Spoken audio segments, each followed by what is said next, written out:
With regard to this statement, someone who saves his country cannot violate a law. Okay, it's been attributed by some historians who aren't certain to Napoleon, but I'll tell you where it's definitely been used far more recently, and that's with a white supremacist, far-right extremist named Anders Breivik. And now our president is quoting that white supremacist neo-Nazi murderer.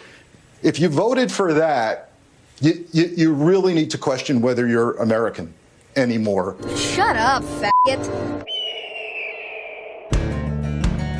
In this world, there's two kinds of people, my friend.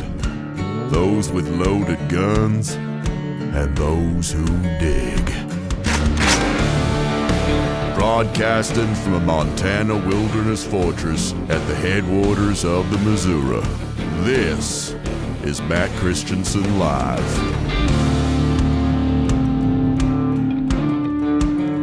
Hello and welcome to the show. This is Matt Christiansen Live for Wednesday, February 19th, 2025. Thank you for tuning in. Very important announcement to start the show. Ladies and gentlemen, we got him. Police have arrested Ziz, the leader of the transgender cult murdering people all across the country, including that Border Patrol agent in Vermont at the end of January. So the Zizian reign of trans terror across the country appears to be over. I will get into what exactly happened.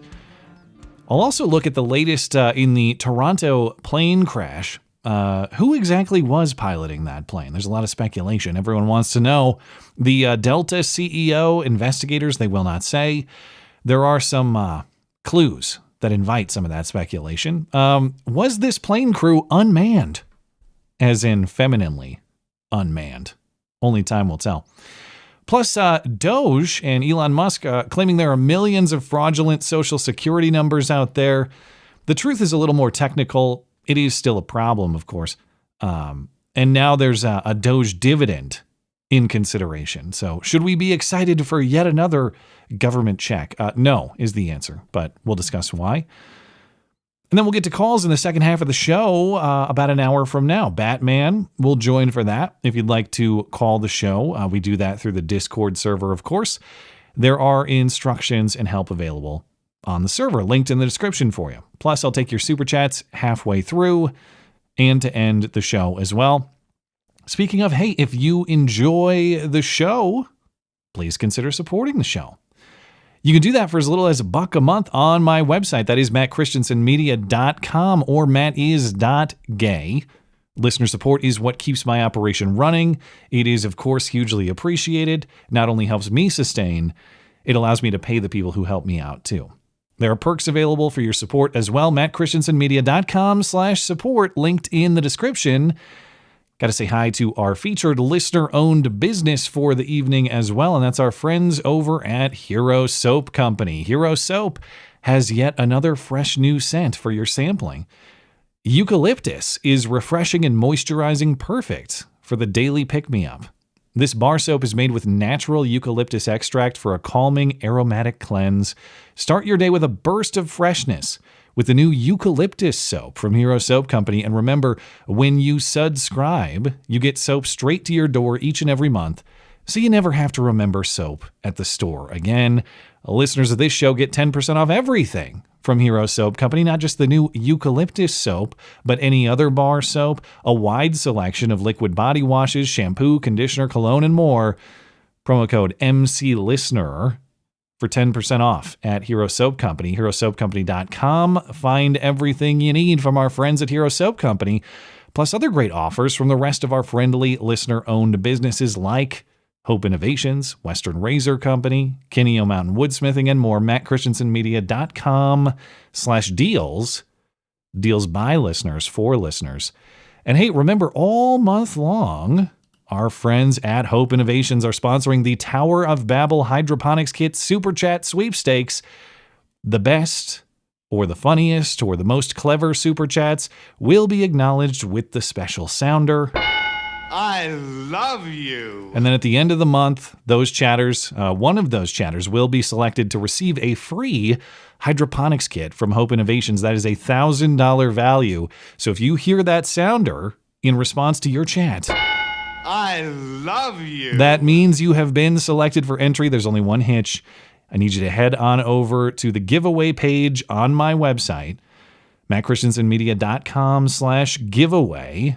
You can find that link in the description.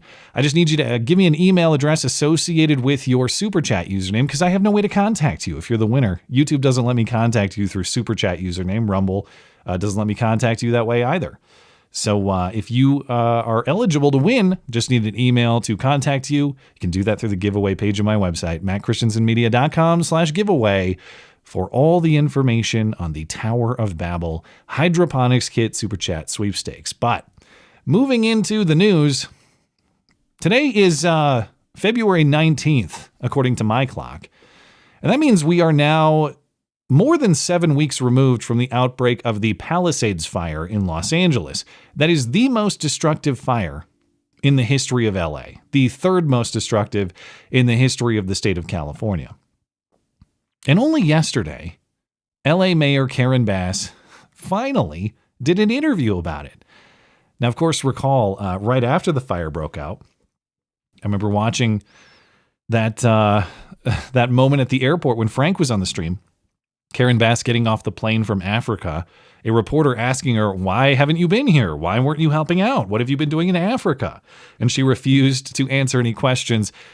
She has spoken publicly. She did take the podium and say, if you need help, remember, go to URL.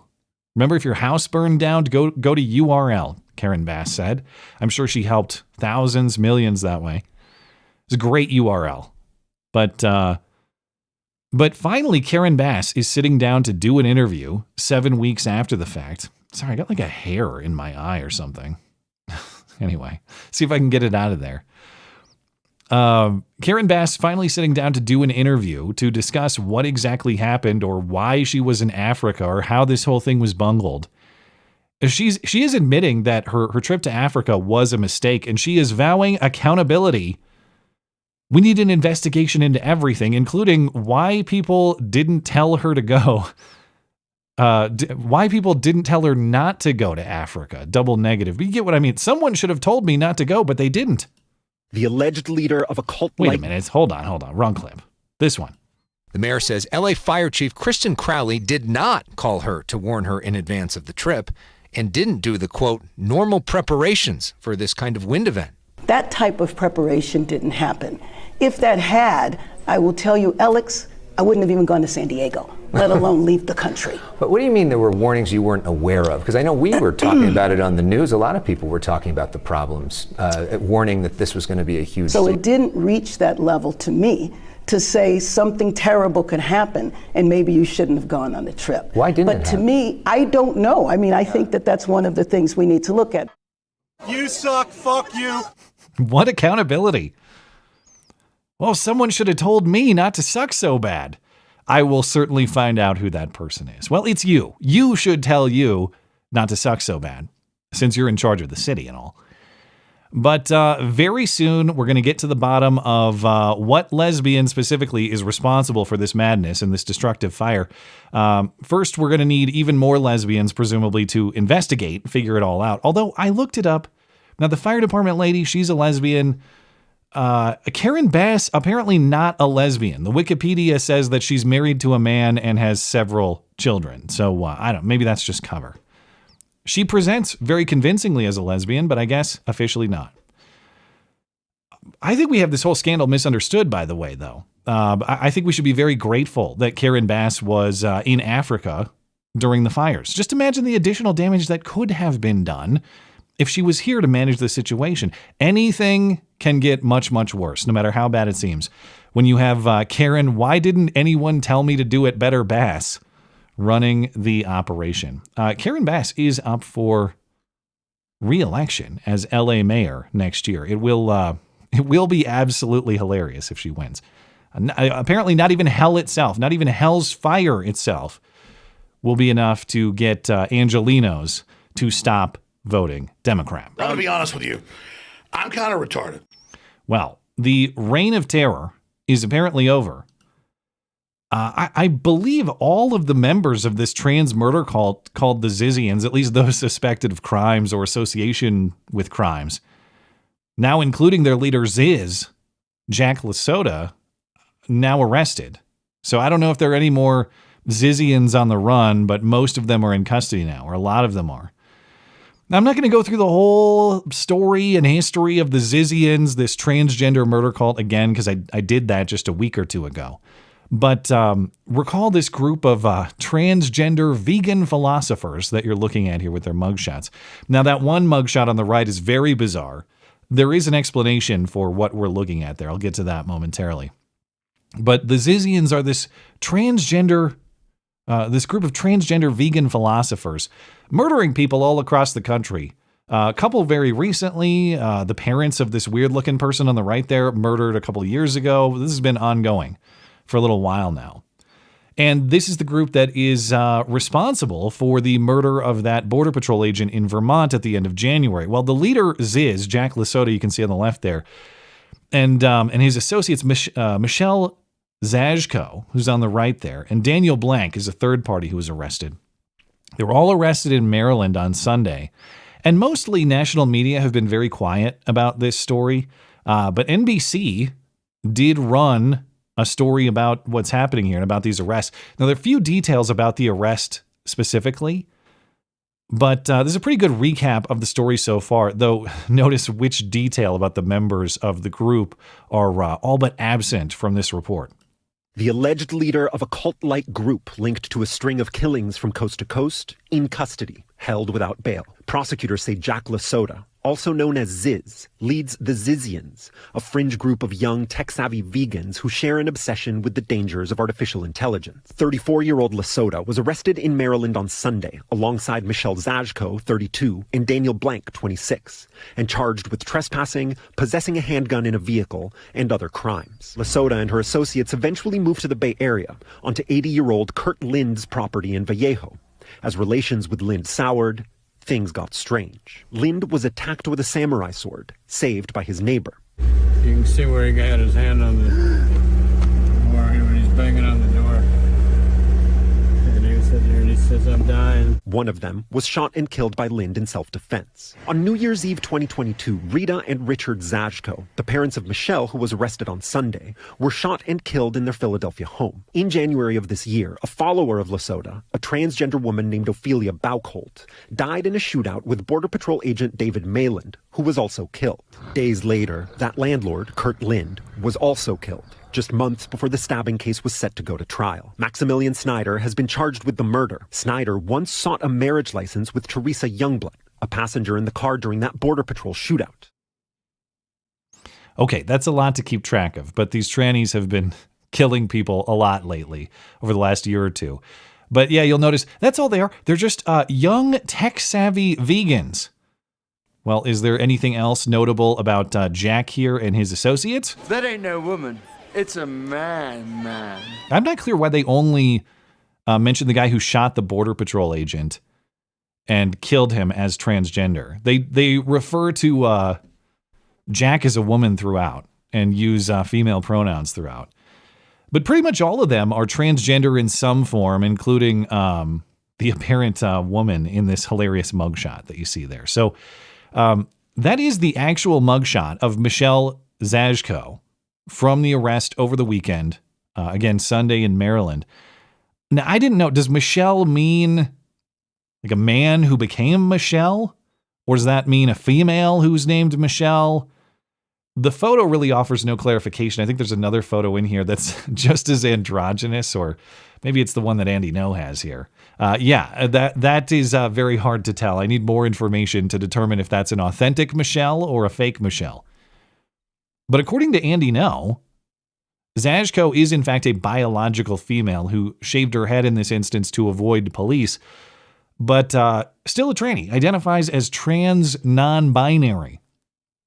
Reportedly at her first hearing yesterday, on Tuesday, they all were in court.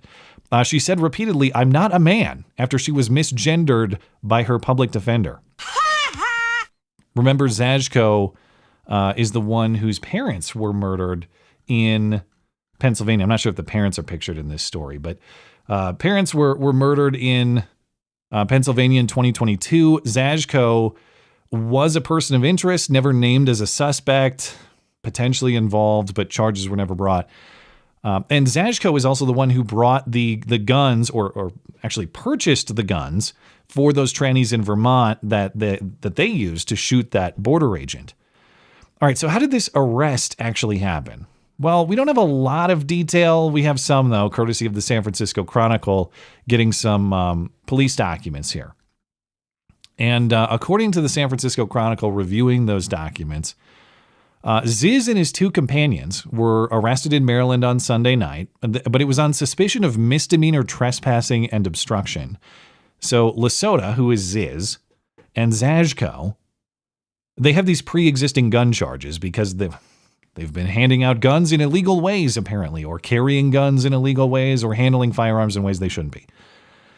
That, as far as I understand, is why they were on the run. They had existing charges. They were wanted. I forget if it was by the feds or some other jurisdiction, but they were already wanted. And then, of course, they have these connections to all these other killings that they may face charges in. So police say that these three were all wearing black clothing, and two had full gun belts, or like gun belts full of ammunition. And there were 3 guns in their possession when police found them. Now, none of the 3 are formally charged in any killing. It does seem pretty clear that there are going to be additional charges coming because they're all being held without bail following that court hearing yesterday. You don't hold people without bail for misdemeanor trespassing. January 6th, maybe, aside. But this is Tranuary 6th, so it doesn't count. You don't hold people for that reason. So clearly they're trying to find a way, or talking to people in other jurisdictions, to bring additional charges. It seems like that's what's going on here. Now, as far as the trespassing, the owner of the property, it's a rural road called Coon Club Road. San Francisco Chronicle is going to have to note how racist that is. Name should be changed, but it's Coon Club Road in rural Maryland. The property owner called police at about 3:30 p.m. on Sunday. He reported 3 people dressed in all black trespassing on his land. He instructed them to leave. They asked if they could camp for a month in their trucks. You don't want to let them camp on your property. Remember that guy in Vallejo? They stabbed him with a samurai sword. Eventually, they killed him. You don't let these people camp on your property. So he had the wisdom to say, no, you can't do that. I find you suspicious. Get the hell out of here. Good instincts on his part. So when police responded to this trespassing call, they found these trucks that I guess Ziz and his 2 companions had. They found Daniel Blank, this third guy, in one of the first truck that they went to. Daniel Blank apparently has a learning disability and didn't understand their order to put his hands up. So I don't know what's going on here. Daniel Blank's dad says that his son has been all but captured by the cult. I mean, he's not accusing them of kidnapping per se, but he's saying like, my son is under the influence of the cult, his dad said. I believe he's a victim of the cult. And now they're saying that he has a learning disability. So what's going on? Is the tranny cult scooping up retarded guys to be servants in the cult? I don't know. But he doesn't appear like he's doing the transgender thing. He seems like the lone exception. But they have him tagging along for some reason, even though he has a learning disability that's so severe he can't obey a police command to show his hands. So that was a conflict. All right, this is where it gets weird, though. Troopers, so there were 2 trucks, right? Or multiple trucks, at least. So they find the learning disability guy in one truck. And then troopers observe someone wipe fog from the front window of the other truck. So troopers opened the rear door, and they found Lasota and Zajko both wearing gun belts scrambling to the front. Now, what else were they wearing? Or was it just gun belts? And the reason I ask is because there's fog involved here. But police ordered them out of the truck. Zajko was crying, pleading with officers not to kill her. So if I understand correctly, these 2 trannies were somewhere in this truck.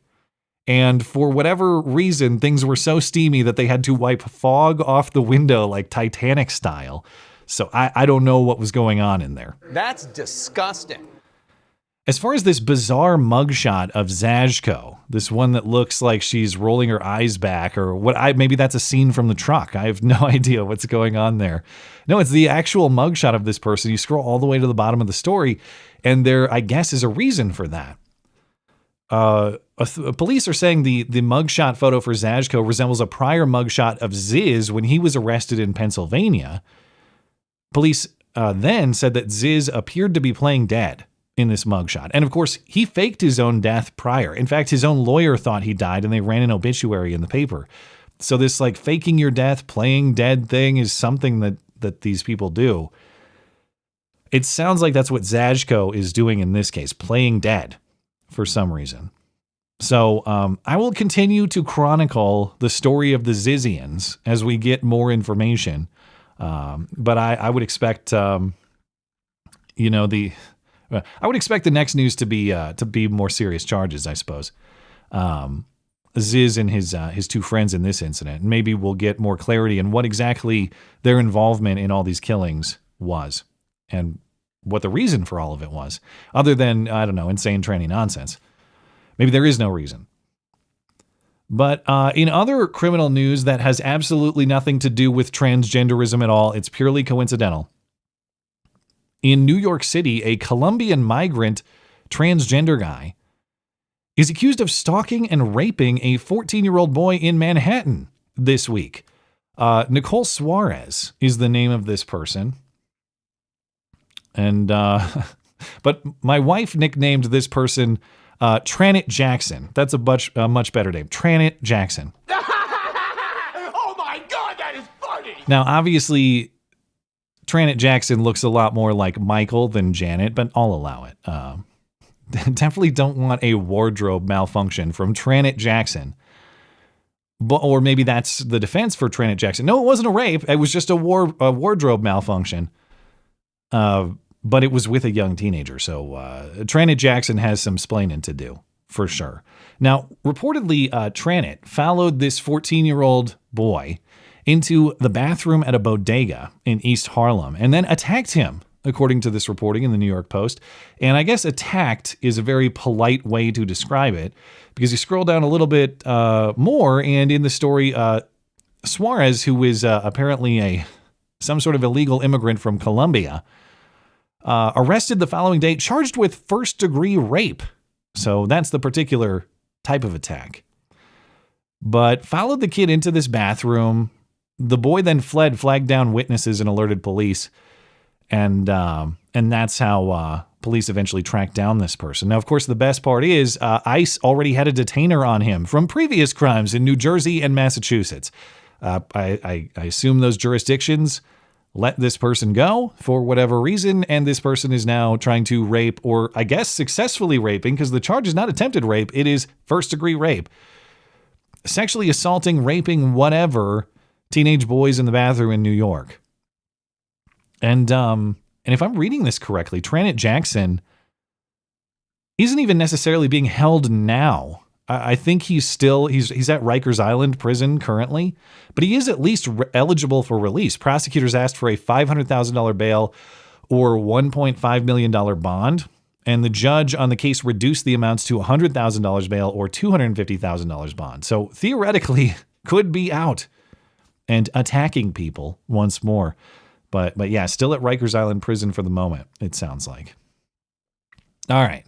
Well, let's get into the plane crash. By now, of course, you've heard, but I guess we just can't stop with the plane crashes. This time it was a Delta flight on Monday afternoon with 80 people on board, including crew. This flight from Minneapolis to Toronto, coming in for a very rough landing. And then on landing, the landing gear breaks, the wing is hitting the ground, and the plane gets rolled upside down. So here is footage from an observer on the ground and then one of the people who was actually in the plane.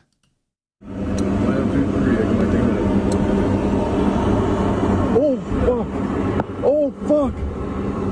Oh, no, no, no, no, no. Come on. Don't take your video. Take that phone away. On the right. Holy fuck. Holy fuck. Oh, my fucking God. Yo, I was just on this fucking plane. Amazingly, everybody on board survived. There were 18 injuries, only a few critical. Some people did go to the hospital. Everyone's expected to survive just fine. Now, in that context, everyone survives. The viral take on X is that this is actually a dream for these passengers. A non-fatal airline crash, terrifying. But after a few minutes, you are fine. And now you're all set for life because you're going to get a huge payout. You never have to work again for the rest of your life. This post on X, over 500,000 likes. So I guess everybody's on board. Like, yeah, it probably sucked for a couple minutes, but it's got to be awesome after the fact. And personal injury lawyers or people with knowledge who may listen to this stream, is that actually true? And like, if you are in a crash like this, you don't have a serious injury, can you still collect like never work again money just for what I guess is distress, pain and suffering, whatever the term would be? Like my life wasn't altered by injury, but I had surely a traumatic experience. Do you actually get like I'll never have to work again money for that? I don't know. I'm just kind of taking that premise as true. I assume that someone's going to cut these people a check of some form, though. I know that if it was me and I walked away just fine, I would still go straight to customer service and complain. I might even leave a bad review online. But we'll see we'll see what sort of resolution is in store for these people. Now, we don't actually know the cause of why this happened, of course. Passengers who are quoted in various reports, they say, well, nothing seemed out of the ordinary. Nothing seemed weird. Nothing seemed crazy until we actually hit the ground. There were gusty winds up to about 38 miles an hour. I mean, that's kind of high wind, but I would imagine planes land in 38 mile per hour wind all the time. There was drifting snow on the ground as well. Maybe visibility was a problem, but pilots would be able to tell me, like, how much do we rely on pilot visibility versus all your instruments to determine location and all. I don't know how automated all this stuff is, but perhaps visibility was a factor. But we know the real factor. The real factor is Trump. Donald Trump and all his cuts must be responsible in some way, shape, or form for what happened, even though this crash was in Canada. And who is responsible for flight safety and logistics in Canada? That would be Transport Canada. That's their version of the FAA. Now, who's going to investigate what happened here? That would be the Transportation Safety Board of Canada. But it's got to be Trump's fault. Trump has to be responsible in some way, some kind of cause here. And so several reporters in recent days, or since Monday, have been trying to consider the many different angles in which it could possibly maybe be, tangentially at least, Donald Trump's fault. Sometimes while explaining it is actually not Donald Trump's fault, like Tom Costello here on NBC. This is going to yet again raise the concern about FAA staffing, air traffic control staffing. Now, this is a Canadian air traffic control tower, and this is under Canadian authority once it crosses the border. And yet, as you know, there has been this talk about maybe staff cuts at the FAA as a part of President Trump's effort to trim down the federal workforce. I was having a conversation with somebody today about whether air traffic control in America is being affected by the staff cuts. So far, not to their knowledge, and yet other positions related to maintaining critical equipment appear to have been cut. So it's Canada everything other than the takeoff location of Minneapolis. But also it's got to be Trump's cuts at the FAA somehow. Here's the thing, even if you want to consider the possibility that FAA layoffs and cuts may have some relationship here. Are air traffic control jobs even being cut? No. But since Trump and DOGE are cutting federal jobs of some kind, some of them, a few hundreds in the context of a workforce of tens of thousands of people, maybe somehow, some way that has something to do with it. And you notice what he does there. Journalists always do this, or reporters always do this. When they're offering their own opinion, they mask it or they conceal it by saying, some are saying, or people have concerns. No, they don't. That's your opinion. That's fine. You're a person. Everyone has an opinion. But when you try to mask it, oh, I'm an objective reporter, people are saying. Some have concerns. Many have said, no, you said it. That's fine. Stand by it, even though it's totally nonsensical in this context. Because as he explained himself, there's not really a connection between the FAA here and what happened with a landing in Canada, but people are saying. Maybe. Well, Dana Bash on CNN was doing the same thing. She tried to connect this to Trump and DOGE and certain cuts. This is happening against the backdrop of massive cuts across the federal government, including at the FAA. Hundreds of FAA employees have been laid off as part of Elon Musk going through all the federal agencies. Just want to read what Chuck Schumer, the top Democrat in the Senate, said. I'm thankful that everyone in the flight incident in Toronto that took off from Minneapolis is safe, but we keep seeing these incidents day after day. Meanwhile, Trump's doing massive layoffs at the FAA, including safety specialists, and making our skies less and less safe. Democrats are fighting to protect the flying public. I doubt it. Yes, Dana, I'm sure laying off CDC personnel must explain this and is relevant somehow. Laying off Forest Service workers. Smokey the Bear would have stopped this if only we had kept him on the payroll. Hundreds of FAA personnel. That's the only slightly relevant thing, even though they're not relevant since this happened in Canada. But the Transportation Board itself is saying, and Transportation Secretary Sean Duffy is saying, the FAA has retained employees who perform critical safety functions, and for air traffic controllers specifically, how many have been fired by Trump? 0. But they're still going to imply it or reference it generally as though that's what's going on. Oh no, they fired some HR person at the FAA. I'm sure that's why a plane crashed in Canada.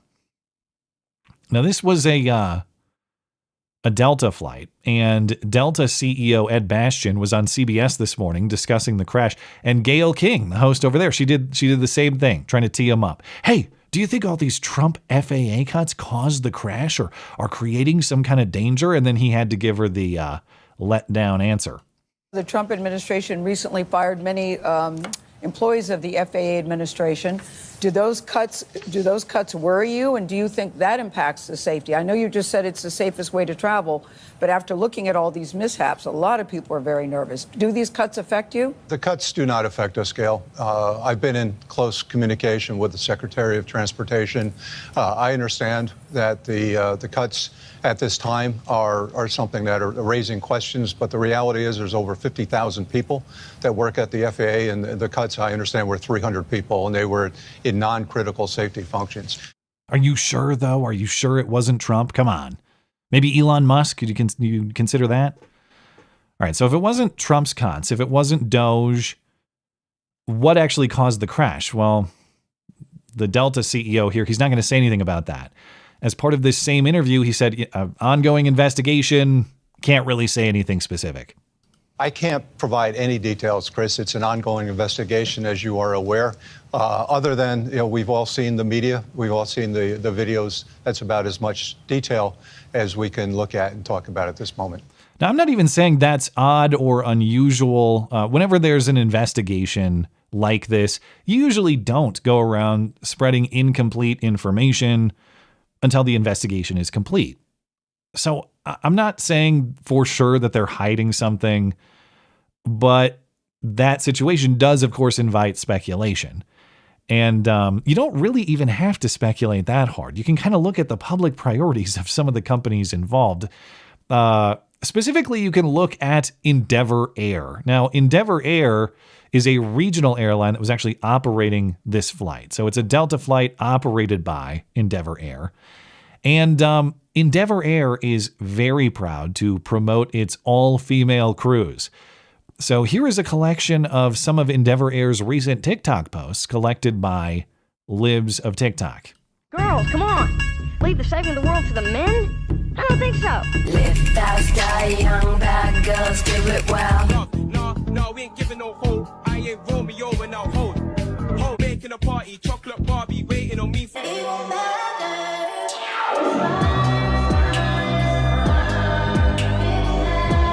You got into Harvard Law. What, like it's hard?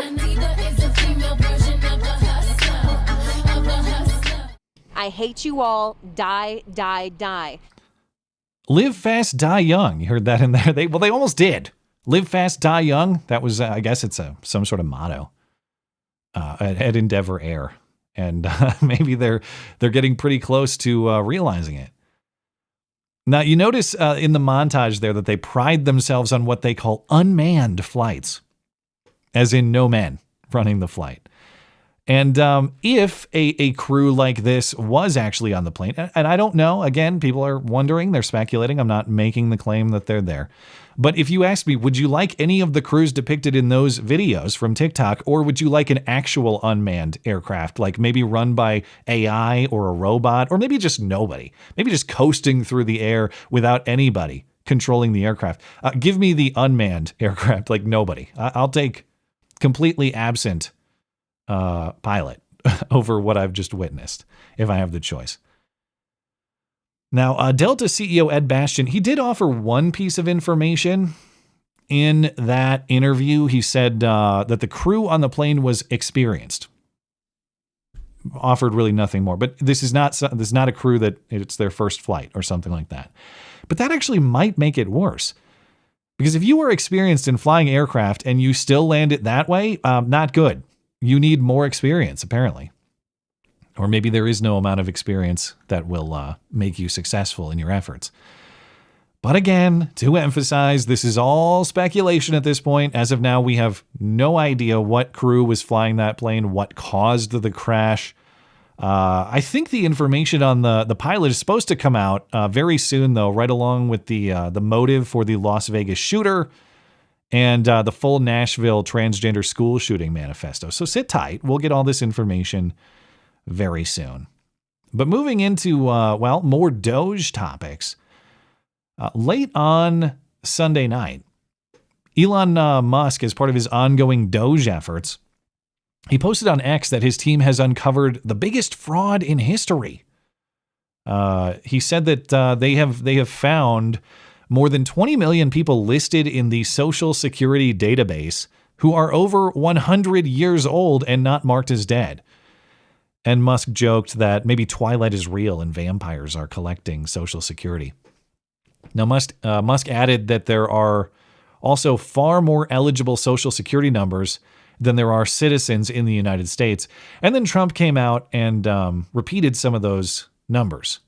From 120 years old, people that are 120 years old up to 129, 3,472,000 people. Wow. You know, that can't possibly be, because the record is like, I think it's one person, a woman, lived to 127, but they have 3,472. Okay, but now we're going really in. People from 130 years old to 139-year-old, 3,936,000. Wow. I wonder if people are getting paid with all this. I mean, are these checks? And that's what we're checking right now. People from 140 years old to 149 years old, 3,542,000, 140 years old and beyond. Now we're really going, because we're looking to break the record by 25 years. People from 150 years old to 159 years old, 1,345,000. These are in the, by the way, these are in the computer files. This is what they do well. Now, that is a seriously insane claim. If you had people collecting Social Security who are allegedly not dead and are 150 years old or something like that. And then on the volume, too, if in fact we had millions of people who are clearly not alive collecting Social Security, that would be a massive fraud. And that would be a fraud so massive, it's actually hard to believe, even for the federal government. And they are masters of massive fraud. It's the basis of their sole basis of their existence, essentially. But okay, so what's actually going on here? It looks more like terrible federal government data management than actual fraud, though surely there is some fraud, and there's evidence to that effect too, but maybe not on the scale that they're talking about. These numbers have actually been known to Social Security or known to a Social Security watchdog for years. There was a 2023 audit that showed the same thing. There's 19 million people listed as over 100 years old or older in the Social Security database. There was an Inspector General's audit in 2015 that found the same thing. Back then, it was only 7 million people with Social Security numbers but no death information who were over 112 years old. So whatever's going on here, the numbers are growing quite quickly. But in both audits, investigators found that almost none of those listed were actually collecting checks. In the 2023 audit, 18.4 million of these people had not received benefits or reported income for 50 years because they're dead. There are cases of fraud, though. 44,000 of these flagged cases, according to this New York Post reporting, are collecting benefits. So, I mean, some of them are very old, I'm sure. Not all of them, though. Those 44,000 you want to take a look at, absolutely. And you're probably going to find some cases of fraud in there. There were at least 13 people older than 112 collecting benefits. Now, the oldest known living man in the world was 112. And Trump was talking about some woman who lived to be 127. There is a living 114-year-old woman in the U.S. right now. So I guess she's one of these people. But the other problem that they've identified is the number of unique Social Security numbers.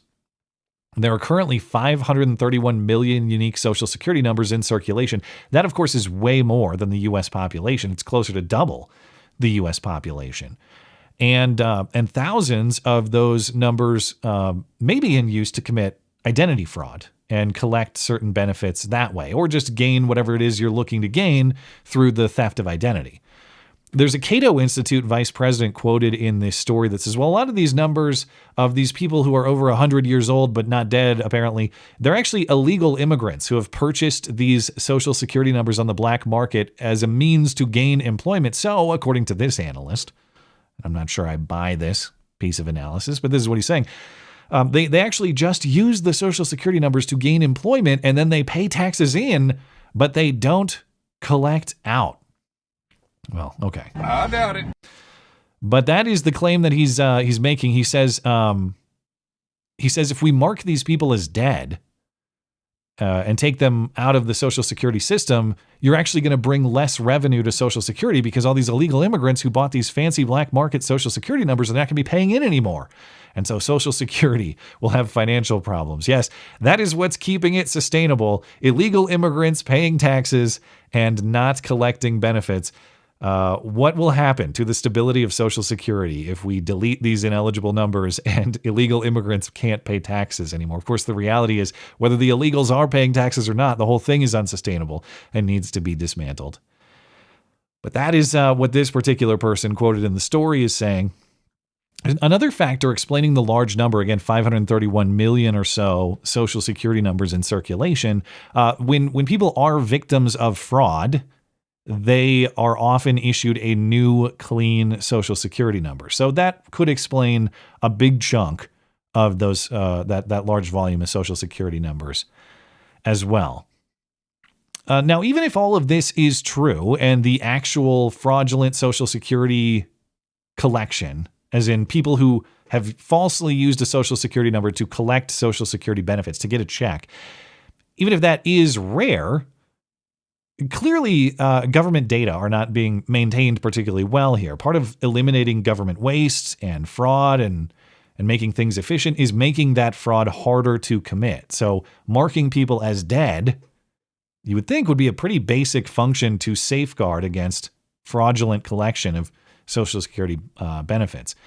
So even if that's all that comes out of this particular move, hey, that's a benefit, man. Even if the dollar figure is not gigantic in the context of Social Security spending overall, at least you get a little more integrity in the system, to the extent that system is capable of integrity. But hey, we'll try.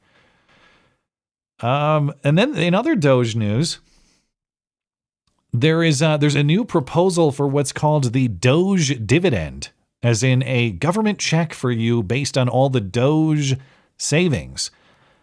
And this plan comes at the suggestion of James Fishback, who is the CEO of an investment firm called Azoria. Now, Fishback pitched this idea on X that 79 million of the 132 million total U.S. households should be eligible for 20% of the DOGE $2 trillion savings. That's the target. It's not what they've achieved. And I don't know if they're going to get to that amount, but hey, I guess it's good to aim high. But if you do the math there, all of the savings on that target divided by households, that amounts to about $5,000 for each of these households if you simply took the savings and passed them off to the tax-paying households. So the idea here is we have saved so much through DOGE that you or your household, you're going to get a check for $5,000. And Elon Musk responded on X saying he would run the idea past Trump. Elon Musk's answer should have been, "It's definitely a no for me, dog." Now, we did this, or something like this, in 2020 and 2021.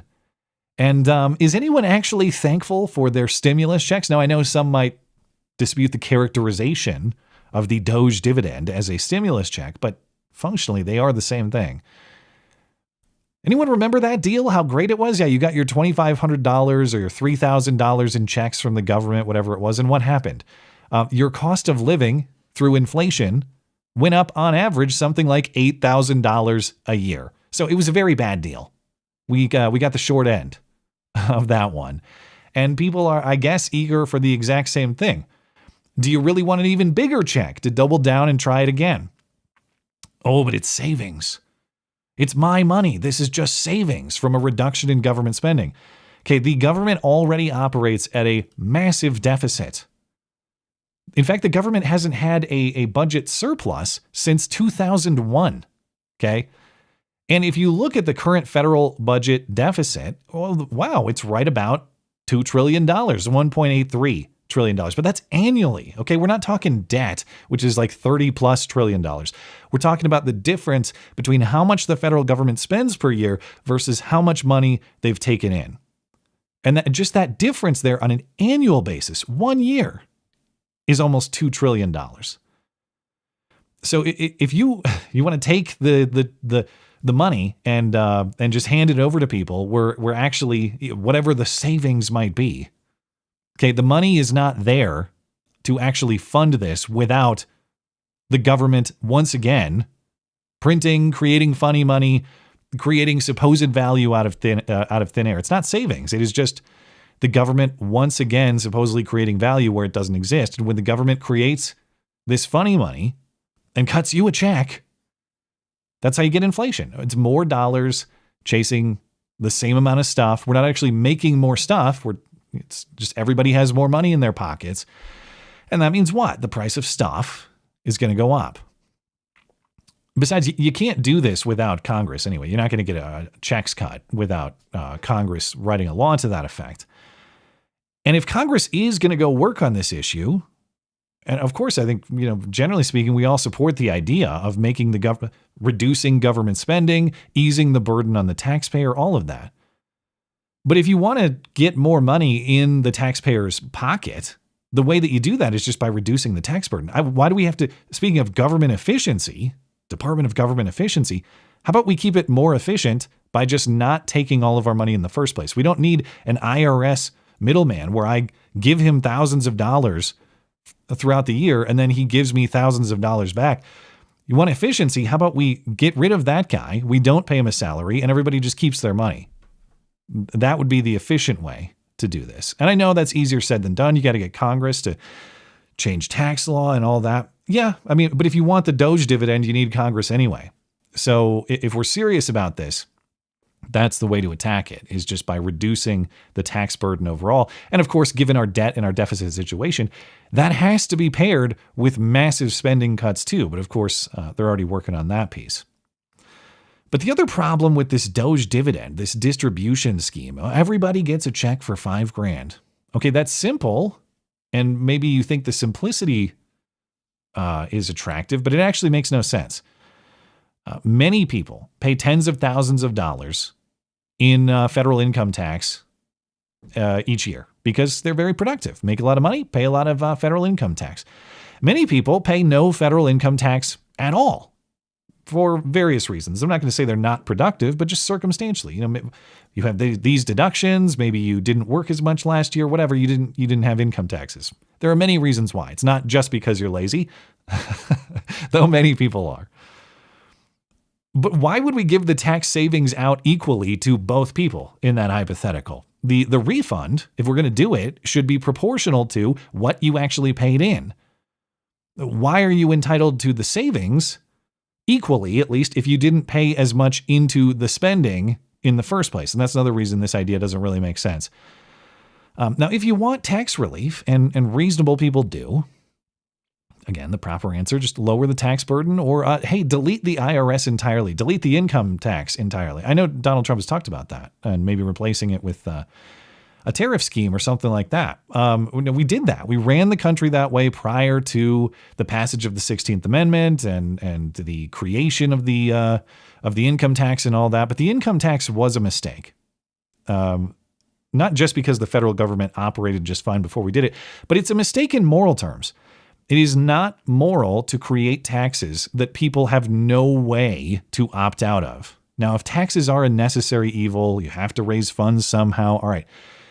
One way that you mitigate that necessary evil is by creating consent mechanisms. That is to say, if taxation becomes so burdensome, so oppressive, that you no longer consent to it, you have ways to leave. Like, for your state has a really heavy income tax. You think it's too high.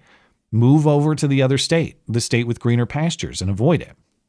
If there's a sales tax, you can at least opt out of a particular transaction and avoid that sales tax. But under the federal income tax, where the federal government just takes a portion of every dollar that you earn, and there is no way to escape that other than to stop earning and impoverish yourself, that is just theft. There is no consent mechanism in that. They just take, and you can't escape the taking. So if we're serious about this, it's not just like a practical dollars and cents tax scheme type discussion. There's real moral components to the income tax too. And I dream of a future where it is a thing of the past, but perhaps that's too rosy. I'll probably never see the day. Maybe if I live to be 150 years old and still collecting Social Security, though, maybe then I'll see it. But all right, let's catch up with some super chats before we get into calls in just a few minutes. And over on Rumble, your friendly neighborhood Fed. Fed. To answer your question, I work with Space Force Intelligence, so he is a real Fed. Yes, that is a real thing. Look it up. Don't laugh. I'm sure it is. It's a real military branch, right? They must have an intel wing. Why does everyone laugh when I say that? We're totally stopping the other illegal aliens. I'll take your word for it. Space Force seems cool, man. Thank you for supporting the show. Dangerous Spaces can only speak from my experience, but the people are saying was a technique I definitely learned during my journalism degree. As you say, it's to avoid appearing unbiased, even though it's your opinion. I get so annoyed. Some are saying, people have said. Well, why did you pick those people who said that? Because lots of people say lots of things, but you chose those people saying that thing for particular reasons. So can we just be honest about that? Yeah, thanks for the thoughts on that. Odyssey, I got a lot of dank memes from Blankets speculating about who the pilots may be. Thank you, Blankets. Aggie Engineer says, Elon should get a free entry into the hydroponics giveaway, since drop a seed and go is clearly something he's familiar with. Keep up the good work, King. Okay, that's definitely, that's him. I love you. He does drop a seed and go. That is his plan for populating the earth, I guess. Let me make sure I get you entered into the system here, Mr. Aggie Engineer. Appreciate that. Okay, and then we'll hop over to YouTube and Tippy Stream. Let me see here. Long Dong John says, Germany's Fourth Reich really sucks. Can we have the third one back, please? Yeah, I was posted about that earlier today. You can check out the video on my website, on my channel. The German speech police and the way they were profiled in that 60 Minutes segment. These people are coming back, maybe? Okay. Looks like the connection resumed after it disconnected briefly. But I think we're good. So I'm going to assume everything's good. Connection looks good on my end. But Tim, if you can hear me and if things are not working, feel free to chime in and we'll get that resolved. Anyway, video on my website, mattchristiansenmedia.com, on my YouTube channel, my Rumble channel if you want to see my breakdown of this CBS profile and these German speech police. And the way they rationalize what they're doing, like, oh, you can't insult people on the internet because it's worse, because it sticks around forever. Or you can't insult people because that's not a legitimate contribution to the political discussion. And we only allow legitimate contributions to the political discussion, that sort of thing. Really interesting to watch. Unfortunate for our European friends, and hopefully they get that situation resolved. Anyway, Ooga Boogaloo. Matt and I once joined a tranny cult in Maryland. Things were going great until the police busted in right when he... God, dude. Right when he zizzed all over my face. Okay. That's disgusting. I love you. Fine, I'm gonna... I figured someone would make a joke like that, because Ziz is a name that sort of lends itself to that sort of reference, you know? I appreciate it as much as I can, reading that sort of thing. Purpose of the Ages. Keep up the good work, brother. Your live shows and solo no homo videos are highlights of my evenings. Well, I appreciate that. I often get to catch up while my son falls asleep in my arms. Well, that's just special acknowledgement. We love you. You're very special. Really appreciate your encouragement, your support for the show, and all the best to you and your family, and God bless you, sir. I appreciate it. Tortuga. When citizens come up with a similar business to Social Security, they call it a Ponzi scheme. I've heard that criticism, and it does sound very similar. Like you keep having to scoop more people into it to pay the people who have already paid in. Yeah, a lot of similarities as far as I understand, though I'm not an expert in that particular scheme structure. Okay. One more over on Rumble. Canadian Egg, reminder to my U.S. friends, you don't have to defend Trump. He won the popular vote and has a positive approval rating. This is the will of the American people. The opposition has to defend their point. Yeah, I mean, well, I think you always have to defend your position. An idea you can't explain is not really an idea worth holding. So regardless of whether it's popular or not, I would always say that you should be capable of defending your position. But to your point, I really hate when Trump support is treated like it's some sort of bizarre, strange outlier thing, like as though they're hard to find or something. Throw a rock in a crowded environment, you're going to hit a Trump supporter. Walk around most states.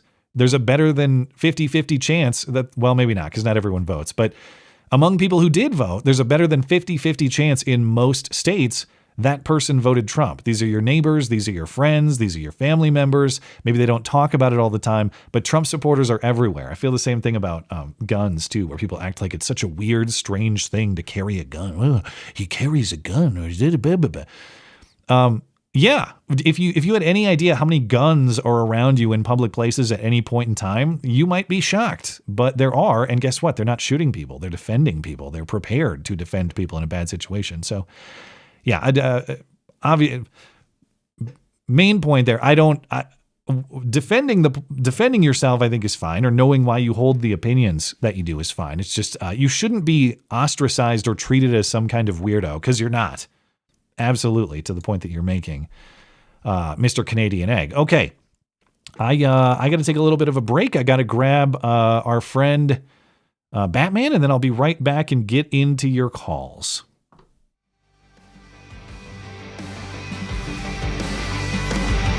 Stand back and stand by.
Hello, sir. How are you today? Oh, I'm all right. Checking with Tim here and make sure it looks like the connection is good. Okay. Yeah, all good. Hiccup in the disconnection. Yeah, I had my internet connection dropped for a moment. Yeah, I saw that. But looks like you're doing okay now, though. Yeah. Anyway, anything on your mind before we hop into calls? So just a couple of things in case they're helpful. So firstly, the NTSB data says that between January 20th and February 18th of 2025, there were 4 fatal plane crashes. But between January 20th and February 18th, 2021, there were 10. So this whole "it's all Trump's fault" thing is yet again another giant pile of bull. What do you think is going on? Or is there anything going on? Is it just it just seems like there's a lot of this happening and it's not abnormal, or is something abnormal going on? My prevailing theory is basically that this has been happening the entire time, but there was no appetite for news about plane crashes until there was a huge helicopter fiasco in DC, and then ratings shot through the roof, and now every minor plane incident is being reported on with gusto because they're trying to drag as many eyeballs onto them as possible. Excuse me, I'm a little under the weather at the moment, so I might sound a little funky. Well, your voice is delightfully gruff as always. I would never know. And the other thing I was going to add is Ziz, or however the heck that's pronounced. Yeah. Is a name derived from Jewish folklore. Okay, so it's one of the. It's not a made-up thing. It's a reference to something. No, it's one of the trinity of giant monsters, along with Behemoth and Leviathan, basically representing the 3 of them together, representing balance that balance between sea, land, and air, and Ziz at the end of the world is supposed to be destined to be a delicacy for the pious, as a reward for abstinence from unclean poultry. So this guy was going to get eaten no matter what. Well, I don't know what happened. I don't know this whole steamy truck thing. There's a joke there about getting eaten no matter what. I just don't know what it. But the circumstances of the arrest I found to be very bizarre.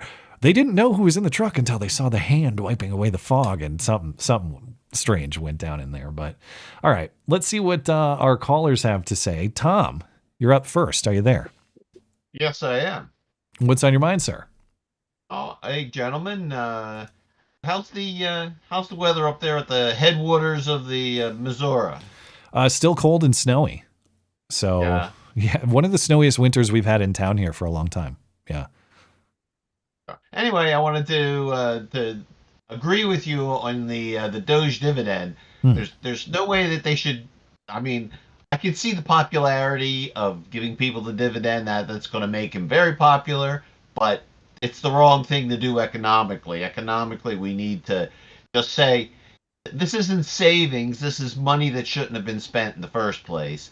So it should just go to keep that 1.83 deficit from being so high. You should try to reduce the deficit. Yeah, I mean, I always want to be on team give me my money back, but I also know, to the point that you're making, that money was spent a long time ago, and then for every dollar that was spent that they took from us, they probably spent 5 more in money that they made up anyway. And so the money that you're getting back, even though it feels like a refund for a bunch of bullshit, which we should be happy about, it in fact is new dollars created from nothingness, and it's all a scam that is going to make things more expensive if we go that route. Well, you showed that one statistic that was, after the last stimulus, it was there was inflation. So it's like, then let's do that again.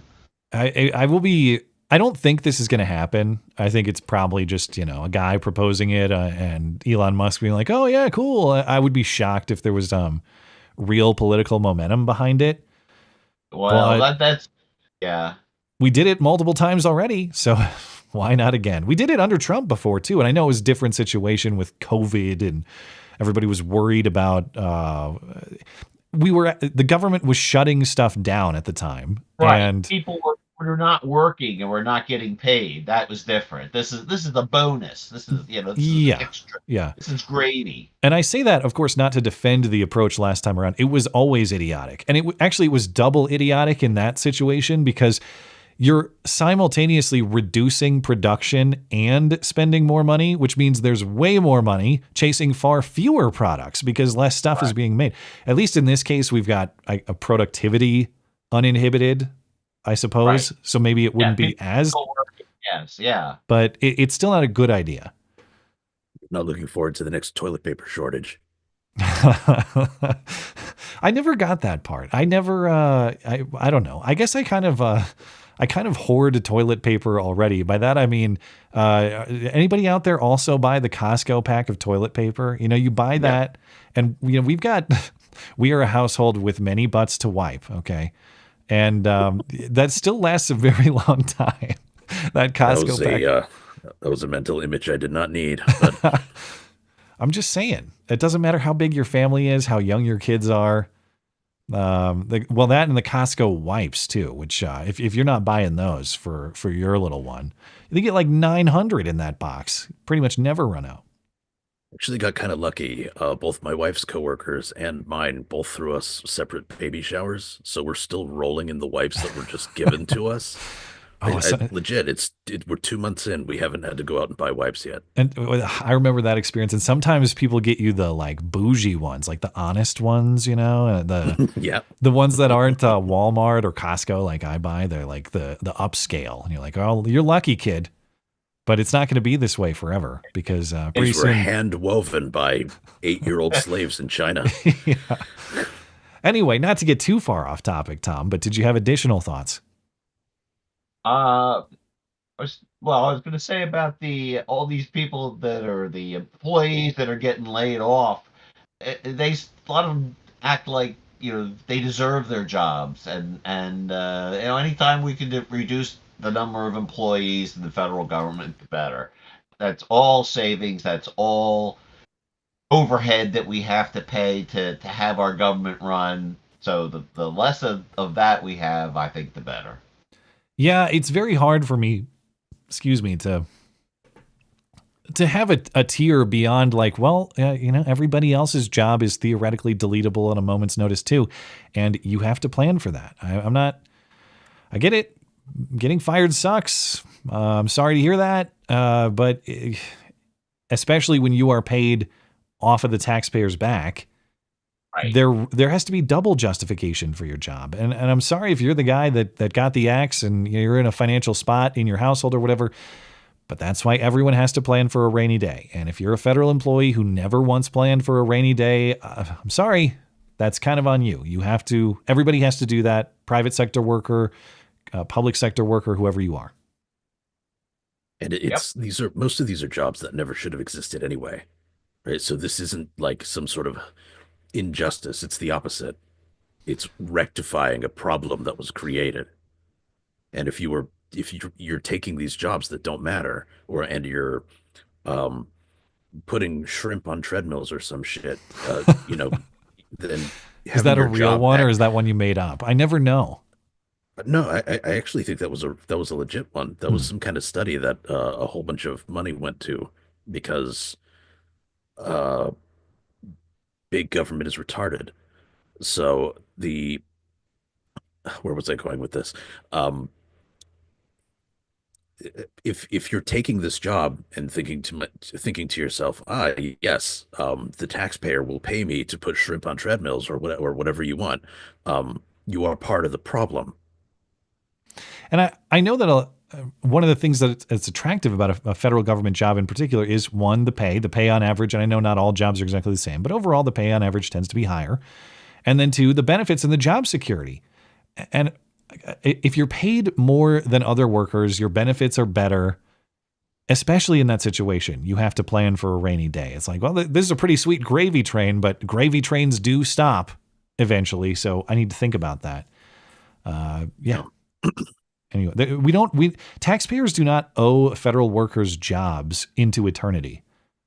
It doesn't make any sense any more than you owe like the McDonald's worker down the street a job.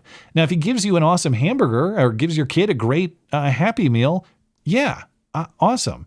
He's provided value to your life. He's contributing in that way. And so the market sustains his job. If it's just the government pointing a gun at you and saying you will support this, I don't know, the guy, the shrimp treadmill trainer or whatever you're talking about. Yeah, that's not a market viable thing. They're not providing a valuable service in your life, at least as you've judged it. It's just someone pointed a gun at you and you're paying for it. Yep. Anyway, Tom, appreciate your call. Final thought if you want it. No, that's fine. Thanks for taking my call, and talk to you again. Of course. Thanks for calling in. Have a good one. Okay, Golden Leaf. Golden Leaf, go ahead. Good afternoon, gentlemen. How are you today? How's it going? How are you? Doing all right. Doing all right. So, let's talk about this cult. Oh, the trans cult, the Zizians. At first, when I heard that's what they call themselves, I knew it was a take on, call me Z or Zer. No, it's not actually. Batman's saying it's like a specific, like Old Testament reference or something. Is it actually biblical or is it it's mythological? Or is it just alien? I don't know. Some sort of old Jewish reference. Yeah, it's a reference to ancient creatures along with Leviathan and Behemoth. Okay. Okay, Jewish, like Jewish language. Okay, I can't really say that. Anyways, but this whole cult, of course, started in California. Was anyone surprised it started in California? Well, Ziz is from Alaska. That's where he came from. But they eventually did assemble in the Bay, yeah. So can we blame this dude for that Lisa Murkowski chick? Ziz and Lisa Murkowski kind of look alike. Ziz looks like a young Lisa Murkowski. Maybe they're maybe they are related. That together, but there's not a lot of people in Alaska. I'll pull it up. Let me see. Let me get the. Well, Alaska's known for a lot of things. It's beautiful scenery, rustic outdoors, and the crippling alcoholism that involves in it. But I mean,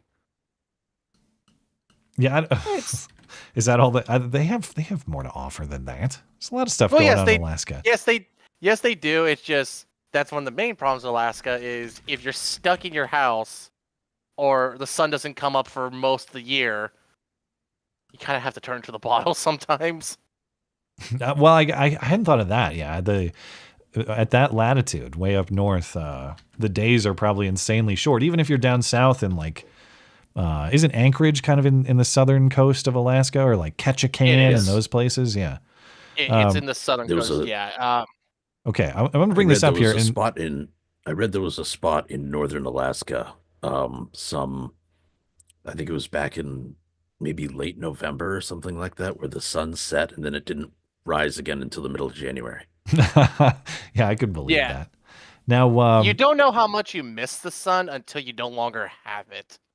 Yeah. Well, yeah. You go a long time, even in the winter in like the contiguous United States. If you live in like the Pacific Northwest or something, and you don't see the sun directly for weeks, maybe months at a time, it does have a pretty significant effect. A lot of people get that like seasonal affective disorder, but Golden Leaf, you won't be able to see it, but okay, Lisa Murkowski, Ziz.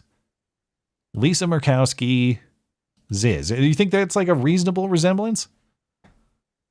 I don't know. It's difficult to get past the fact that Lisa Murkowski's eyes are roughly 4 counties apart. Oh, God. So she's perfect for you. Yeah, well, you know how much I love the wide-eyed women. Not Lisa Murkowski, though. She's far too pointy. She is pointy. That's true. Yeah, a little bit. I'm just looking at the stream. I just have it muted, but yeah, I can kind of see that. Oh, God. Oh, God, now I can't unsee that. Maybe there's a connection. You're welcome for these nightmares tonight, bud. All right. Anything else on your mind before we let you go? Well, before I leave, it's tradition. I must tell you guys a joke. Oh, yeah. Okay. So, what do you guys call two singular bananas that are together? Two singular bananas that are together. A pair of bananas? A pair of slippers. I hate you all. Die, die, die. Get the hell out That of was here. horrific. I don't even understand that one, actually. Like you slip on a banana peel. Oh, slipper. Oh, okay. Have a lovely night. Have a lovely night, gentlemen. I hope the $5,000 Doge check comes into your mail soon. Well, I'm gonna buy guns with it. Have a good day. That's a patriotic way to use the money. Good for you. Now Have a lovely day, gentlemen. Thanks for calling in, man. Now I just feel dumb for not getting that joke right off the top. Slippers. All right. Joshy Boy's up next. And by the way, it looks like we have 2 callers after Joshy Boy. So unless I go super slow, we should have time for some more callers before the top of the hour. So if you're in the audience and you've been thinking about calling in, or you maybe didn't think you'd get in tonight, hop in the Discord server because we should have some time in a little bit here. But let's get to Joshy Boy. Joshy Boy, are you there? Good evening. Can y'all hear me okay? Yeah, but you're really soft. Yep. Can you bump that mic up, or I don't know what? Like really soft. He sounds fine to me. Why is he so low? Well, let me try this. Try now. Can you hear me? That's close. I'm going to keep bumping you even more, but yeah, you can go ahead and I'll figure it out. Okay. Can you hear me now? Yeah. Good. Okay. Yeah, that's really weird because Tim heard me. Yeah, he heard me fine. Yeah, something is really soft for me, but I got to figure it out. Alrighty. Well, I looked up the word Ziz just because I heard you guys talking about it, and according to what I found out, it's supposed to be resembling that of a griffin, right? Well, so now it's kind of like I thought it was a person. It's a giant. No, it's a giant bird. Oh, yeah. Okay. All right. It's supposed to be kin to the Leviathan and Behemoth, like Batman said. So. Okay. Yep. Let me see if I can find information on this while you guys talk about it.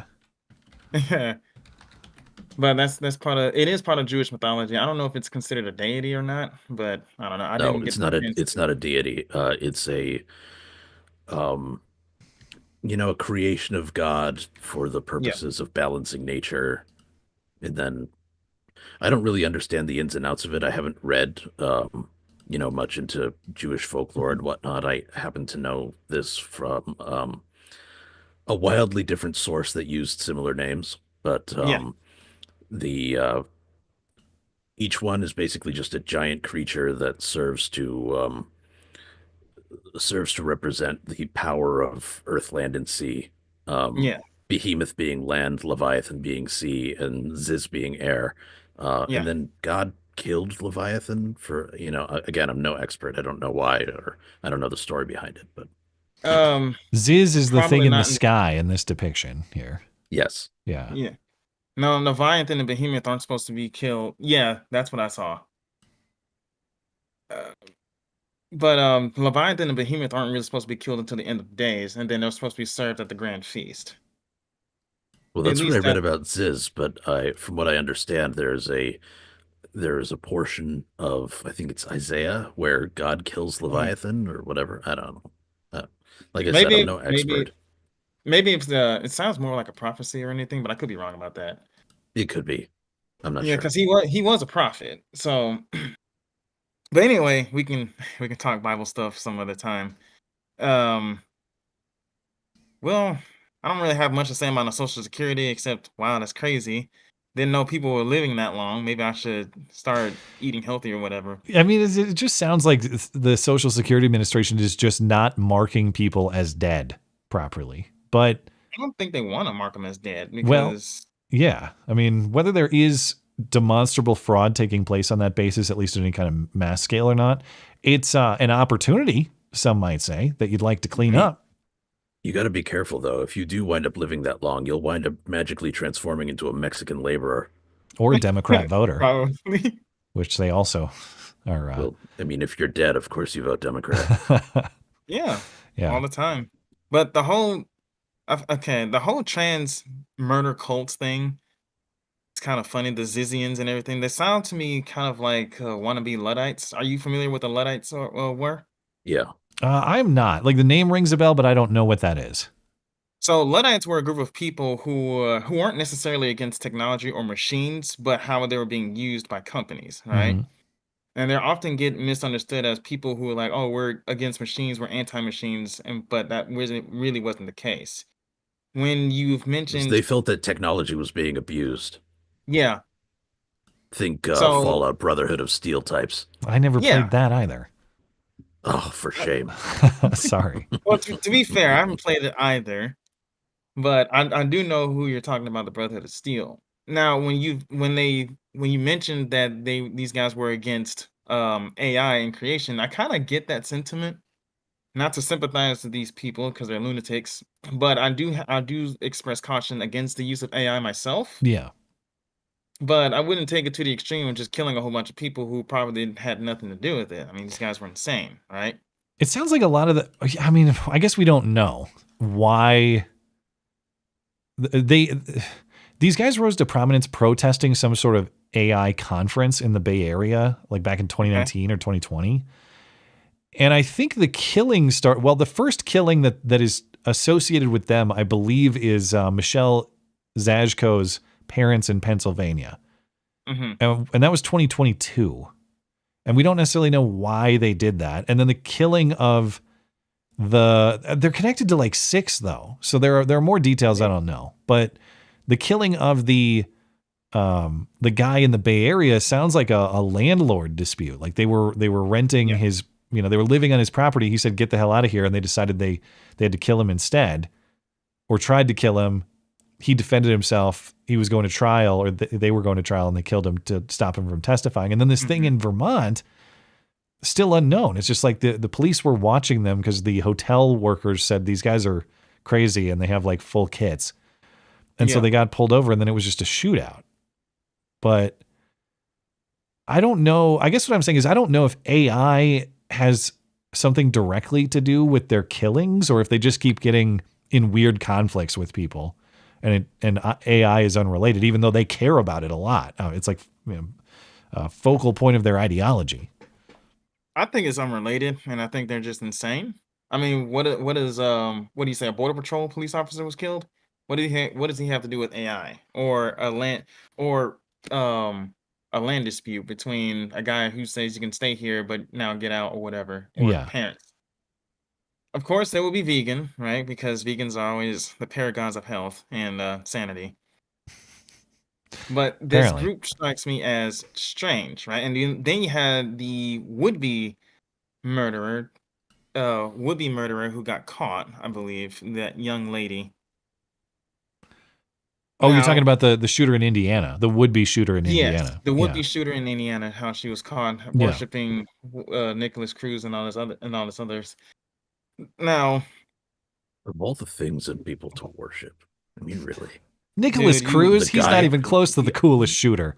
Yeah, I mean, the guy who gave rise to David Hogg. That's true. That's true.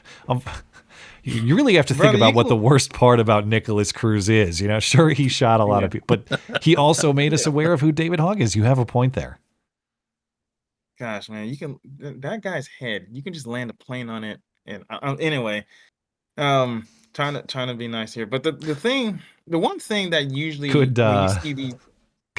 What's the name of the company? Endeavor Air. Could they land a plane on David Hogg's head though? You think the unmanned crew could do it?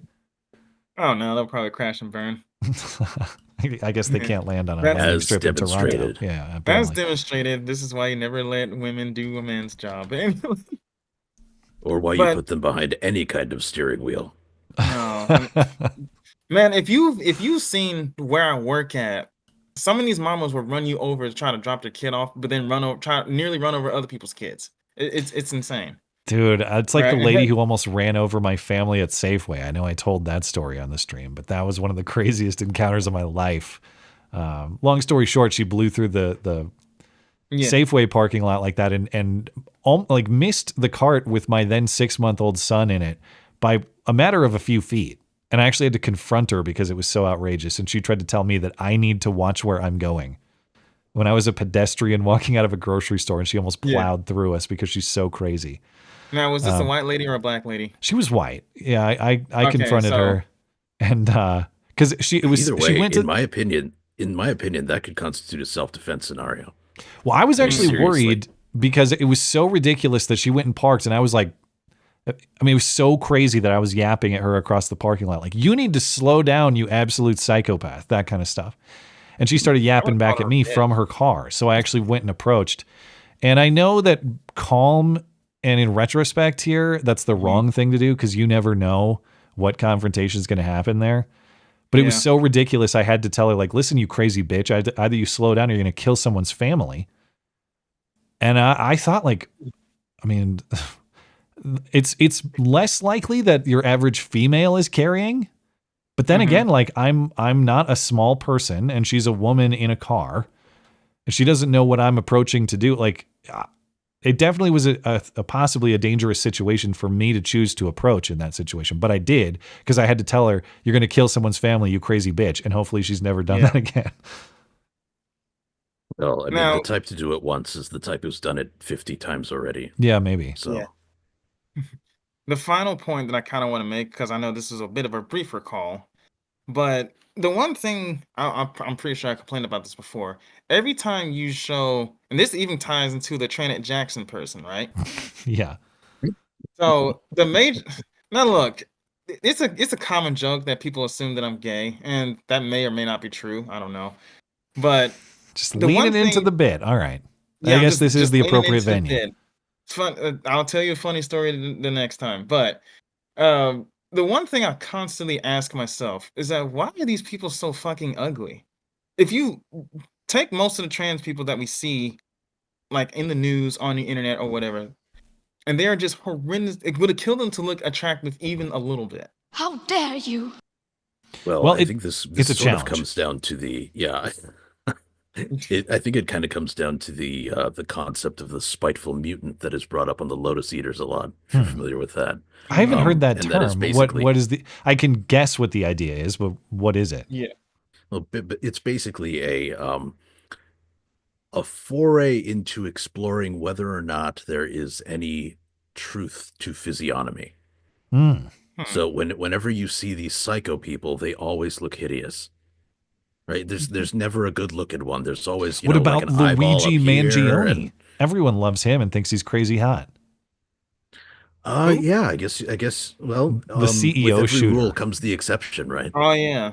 Yeah, he's like the only one I could name where women fawn over him. And I guess Nicholas Cruz for the tranny shooter in Indiana. That one fan of Nicholas Cruz. But generally speaking, I will take your point that. Wait, you're talking psychopaths. Let me back up. When you say psychopaths being attractive, do you mean killers or do you mean transgender people?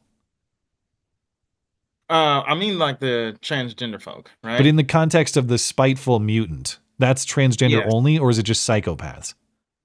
It's a recognition of the fact that the majority of people who wind up committing sort of left-wing violence are almost universally hideous. Yes, they really are. Well, I think that's a function of people of left-wing ideology being almost universally hideous. I mean, you don't have to commit murder to be a spiteful mutant. You can also just be, a politician. Okay,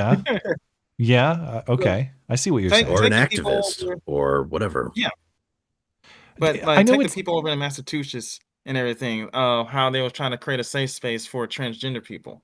You know how that kind of remind me of? Have you ever read or seen The Hunger Games? Yeah. No, I'm familiar with it generally, but I've never consumed it. Okay, so there's these people in the capital known as Panem, right? And if you've seen Panem, so if you've seen the people over in Massachusetts, that's basically what the people of Panem in that story look like. They look like literal clowns who think they're better than everybody and live these pompous lives that we have to do better and we're beneath them and everything. But they feel so unsafe or anything like that. But they always have to dress in ways that display their individuality just like others. Yeah. just like everybody else. They try to be so individualistic that they end up looking like everyone else. Yeah, well, it sounds familiar. Definitely. Yeah. But that's basically who they remind me of. It's they're either horrendously ugly, they dress cartoonishly freakish. Yeah. Some combination thereof. Oh yeah, or there's just start killer cults that apparently exist now. Yeah, I mean, I think all that stuff is a function of a couple things. One, living at odds with the truth is just going to create problems in your life, and you're destined to become weathered by the forces of nature because you reject basic truth about the world, and you live constantly trying to push that boulder when you don't have to. Yeah. Like, accept reality and you don't have to do so much work. You won't look as weathered and tired. And number two, I think left-wing ideology inherently tries to scapegoat others and boogeymen. And you're constantly pointing fingers. This bad thing is that person's fault. That exists on the right too. Maybe left-wing is kind of a little bit imprecise, but I think overall a lot of progressive worldview is pointing fingers at boogeymen. And when you live that way and you think, well, this part of my life sucks, or I don't like this about my life, but it's that guy's fault. It's that bad guy. There's nothing really I can do. Well, then what? You don't actually take control of your own life. You don't become something closer to the best version of yourself that you could possibly be. And that means that you become fat, Karen Bass, ugly, Karen Bass, like whatever, that you become that because everything else is someone else's fault. But yeah, I loved that Karen Bass thing, man. Why didn't someone tell me not to go to Africa? That's great, right? that smile that she had was so damn strained. I guess I didn't notice the smile as her much. hardest to just keep a smile on her face. You knew how fake it was. Rehearsed in the mirror, you think? If it were a cartoon rendering, of that interview, you'd see her with like the giant eye twitch. Yeah.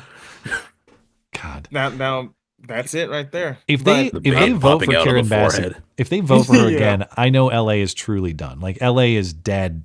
If it has any pulse. No, remaining. it's too late for them. Oh, you think so? They're already dead? They've been. No, yeah, they're already dead. All right. I left that city for a reason. How long did you live there? Most of my life. Oh, really? I thought you were like a New Yorker for. Okay, so you're a New Yorker.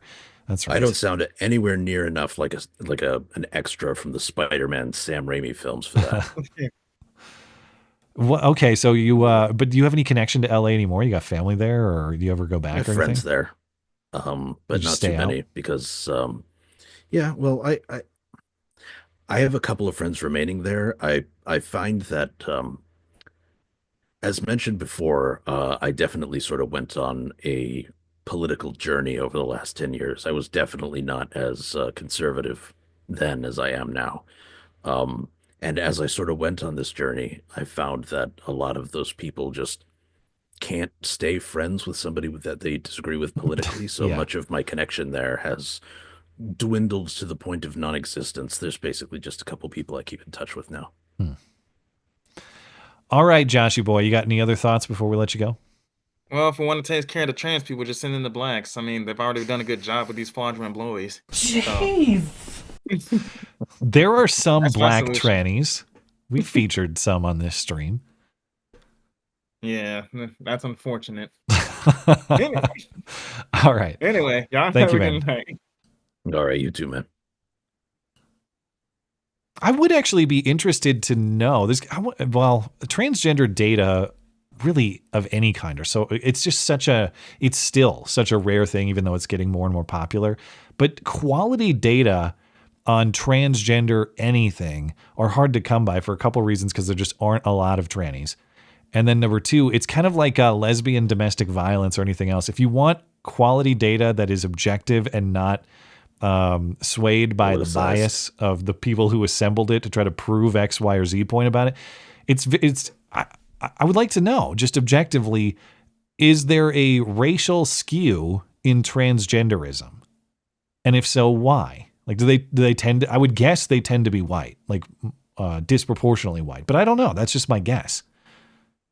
Well, you're going to have to basically just go off the ones that you've met in real life, right?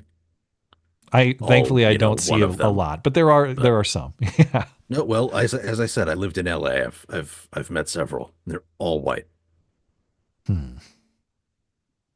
But the thing is, when the only time I see the black ones and the Hispanic ones are when I'm browsing through the annual report on genocided trans women, or the report that comes out, all the ones who died.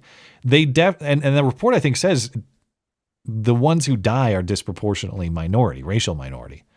But then you have all sorts of questions about why, and maybe to Joshy Boy's point, there's for all the complaints you have about white conservatives not tolerating transgenderism, it turns out a lot of inner city intolerant people of color actually lack some of the acceptance that you're looking for. Well, if you're a dude and you try and blow a football player, he's going to kill you. That's just how it works. Yeah. That's the rules of the game. There was that case of that University of Virginia football player who did that. He went. That's what I was referencing. Yeah, exactly. Yeah. It was if people don't remember, it was a fraudulent blowy case, and it's not just that the guy found out in the moment and then beat the trainee to death. He received the fraudulent services. After the fact, it became known to him that the services were fraudulent, so he went to the tranny's house and beat the tranny to death at the tranny's house, and still was not convicted on any kind of murder or other homicide charge. And I'll never understand that case other than it's just I'll never understand it as a matter of law. Like, how can you go to someone else's house and kill them and have it not be a murder or some form of homicide? And all I can think is just the jury was like, I'd have done the same thing. I don't blame him. Well, yeah, I think it really is like that. It's sort of the reason why that, what was it, the 1970s case, the Gary Plouse, I think his name was, or something like that. I don't know that basically, one. Basically a pedo raped his kid, and he blew the guy's head off on national television. Yes, I do know that case. I just didn't know the name. And basically he got a slap on the wrist because everyone was like, yeah, fair enough. We have to be a country of we have to have rule of law. All right, we have to. All that stuff is important, but there are sort of edge cases or instances like that where common sense is such a polluted term, a hijacked term now to mean nothing but like progressive nonsense. But I guess what I mean is like the law sets boundaries, it creates rules, it aims for objectivity in our policing of crimes. But there's always going to be that common sense factor. Like I would have gone to that tranny's house and done it too. Hey, that guy raped my kid or whatever. I'd have blown his head off too. Yeah.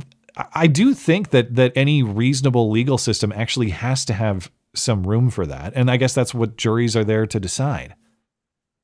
Yeah, I think basically the jury is supposed to be the, a bulwark against bringing the hammer down too harshly on somebody. Makes sense. You decentralize that decision among a group of your peers. In theory, if it was just the strict application of law to determine guilt, which of course it's going to be mostly, I mean, that's what a trial is. That's why judges give instructions on how to interpret and apply the law.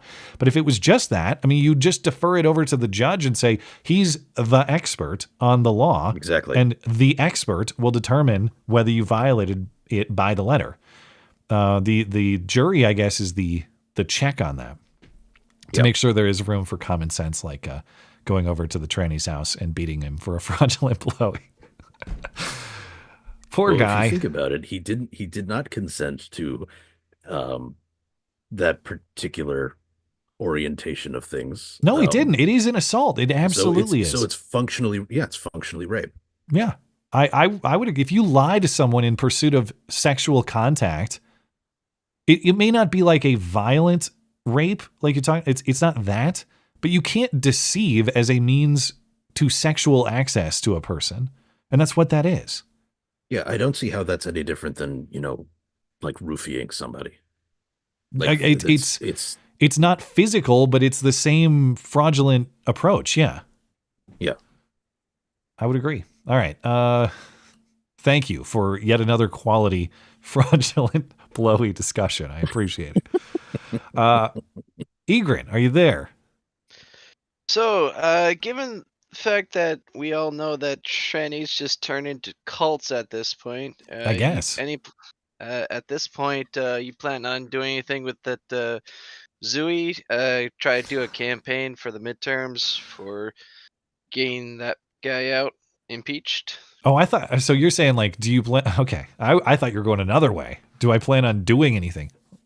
Are you talking about just acting through the political system to remove Zooey Zephyr, the Montana state representative from the Missoula district, just remove that person from office? Do like active political campaigns. Get the word out, get some flyers out. Do just simple like, hey, this person is not gonna be good in your favor, guys, in your district. Get the ball rolling. Do process. If there was a Zooey challenger, and I don't know if there is. I assume Zooey, I guess, those are 2-year terms, so Zooey must be up again in 2026. If there was a Zooey challenger who reached out to me and could use my help, I would definitely do what I could. The difficulty in this, I'm not excuse making, I'm just giving you an idea of the practical reality. Zooey represents a district that includes the University of Montana, the campus in Missoula, and this is the functional equivalent of Portland, Berkeley, Seattle.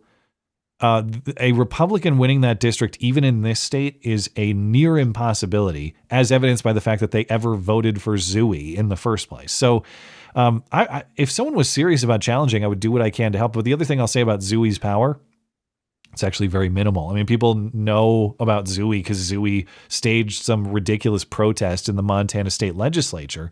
But Zooey really has no power to do anything in the Montana state legislature because we have Republican supermajorities in both houses, I believe, or at least we did. If it's not supermajority, it's close. And we have the governor's mansion too. So not just Democrats have very little power in our state government, but Zooey as an individual has very little power in our state government. Don't get me wrong. I would like Zooey to not be there, but I don't worry about Zooey getting his way in Helena because he's not going to. Now, what if that challenger is Bruce Jenner? All right, I have to take the based tranny or the more based tranny. Okay, I mean, there's no such thing. Okay. To your, let's play it out. What would you do if you lived in a district of Zooey versus Bruce? Should you vote for Bruce or should you abstain? What should you do? There's no functional difference. Well, Bruce has a different ideology. He claims.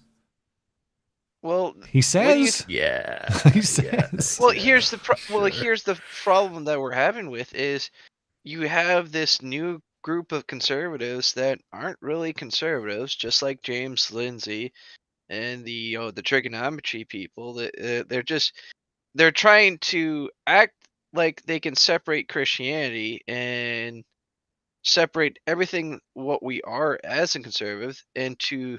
Like at the DNC, they basically removed the platform for any anti-gay or tranny stuff in the platform. So they only now did that? Yeah, they did that last campaign. God, I would have thought all that stuff would have been stripped out like over a decade ago. What are you talking about? Like marriage stuff and what? What else? Well, just the idea of any attack on gay rights at the DNC last campaign. Like nobody can even propose the idea that maybe marriage is a man and a woman, that sort of thing? Yep. There was no booth for that at the DNC convention. There used to be pro-life Democrats too. And as far as I'm aware, they're all but extinct now too. Yeah. And to me, what you have there is like you have one of the trigonometry guys that are trying to, quote, create this idea of the woke right. And they're basically, projecting what they are of trying to create this silence of we just want to go back to our liberalism and have our cake and eat it. So wait, okay, so explain that. You're saying that these guys are actually like lefty progressives who are sort of just kind of catching a ride on conservatism? They're sort of on this side of the left wing sort of spectrum. So James Lindsay is that guy who did a whole bunch of who injected a whole bunch of studies into the peer review process. I do remember him. And, yeah. So he's been throwing around this term woke right recently. Yeah. The idea basically being that identity politics elements on the left and identity politics elements on the right are functionally identical, which I mean, I see where he's coming from personally, but also I don't agree. I think one is far more harmful. And this whole term woke right is completely unnecessary. It's Well, it doesn't mean anything, and it's overtly antagonistic to people who should functionally be your political allies. Well, first of all, it's a complete and utter sabotage of any type of real reform in the right-wing party. I would say even just Jordan B. Peterson, he wanted to basically make sure that the right couldn't reform themselves. That's why he's always been a sort of middle ground, just like Tim Pool, all these type deal. Like from the trigonometry guy, like absolute son of a bitch. That trigonometry guy is basically, he considers himself to be politically non-binary opinions. So he has no commitment. He's like Richard Dawkins. Wait, he wants non-binary opinions? Like he? Yes. Okay, so as in not taking a side, or what does he mean by that? Independent, functionally. Okay. Well, that's the thing. He has no. He's not willing to have any commitment to what he wants to believe in. He's like Richard Dawkins. He's like all these people that are just in the middle, not willing to have any commitment. Okay. I don't follow any of them close enough to offer an opinion. Speaking of the middle ground and not taking a side, I just don't. I've seen like an episode of Trigonometry, and I've seen a little bit from James. I remember James Lindsay's like fake studies in the gender studies discipline that were published. But I don't know what legitimately awesome work. Like it was funny. I do very remember funny. That. Yeah, I haven't followed what he said like as far as this woke right stuff. Well, ultimately, James Lindsay is the kind of person who he claims to be like sort of representative of the mainstream conservative these days, when he doesn't really actually want to conserve anything. So I'm not super sure as to why he would call himself that or espouse that label. Well, not only that, he's not even willing to have a conversation with like Sargava Khan, Carl Benjamin. Yeah, because he'll just start throwing names. You know, it's all he's capable of sometimes. Well, he does do the Francis from the trigonometry. He does this instead of calling you a Nazi and whatnot, he'll just call you a Gnostic. He'll just basically dismiss you, saying your premise is all wrong, and then move on. He will just keep on talking about Marxists and keep saying Marxist is bad, but he's not really putting anything to replace it. Well, yeah, it is. I think I understand what you mean, and you tell me if this is a fair characterization. But it being anti-progressive or anti-left is not the same thing as being affirmatively conservative or affirmatively traditional values, that sort of thing. Is that a fair way to characterize it? Yeah, they're basically want the benefits of the right, and they don't want the commitment. They just want use us as a platform because we're willing to at least engage with them, talk for a bit, but they're not gonna really do much of anything. Like in the article, Constant. Konstantin Kisin, is that who you're talking about? Yeah, that guy. Oh, the trigonometry guy? He basically says in his article about the woke right, thou shalt not criticize the woke right. And he basically says, we can't be criticized. We can't... he basically considers like anyone that's far right or anyone that is like the idea of Christian nationalism, like we're fine with criticism, but the fact that he basically labels us as the same as the leftists is a total campaign to lie about who we are. I'll have to take your word for it. I just haven't paid a lot of attention, but do you have any kind of closing thought on that, Batman?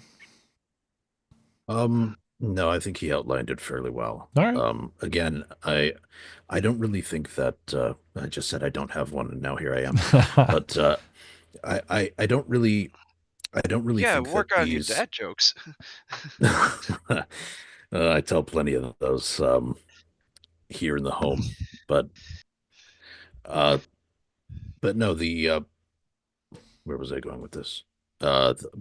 James Lindsay and the trigonometry guys and stuff like that, I find are on sort of a lot of the fundamental issues. They say the right things in certain ways, but then in their approach, you can tell that there's very little conserving. There's very little respect for traditionalism that goes on in those circles, which begs the question then, what is the purpose for their worldviews? Yeah, I would, if I had time to get into this, and if I could ask them, assuming that these characterizations are somewhat accurate, like if not, say, traditional faith or faith in Christ or some sort of religious backing or something like that, what informs your moral principles? Where do those come from? Or what even are those? It sounds like you guys are saying maybe it's hard to tell what those even are. Yeah, I don't think it's easy to tell at all. Okay. I do recommend get in contact with Carl Benjamin, and he'll give you the rundown how James Lindsay he'll just call you a Gnostic Gnosticism, just like how the leftist calls us like a Nazi, and he'll just dismiss you. And, they sound kind of similar. You're a Gnostic Nazi. Nobody has to consider your opinion double in that context, but which is just nasty. Nasty. There you go. There you go. Joke. All right. Thank you, Egren. I appreciate it. Up yours. Later. See ya. I got to make sure Jordan gets last word, Okay. Got a couple left here. We should be right about on time for the top of the hour. Skulldugger, go ahead. Hello. What's on your mind, sir? I think I'm probably going to have to go with the Social Security topic. Thank you for following the rules strictly. I appreciate that. What do you got? Yeah, no problem.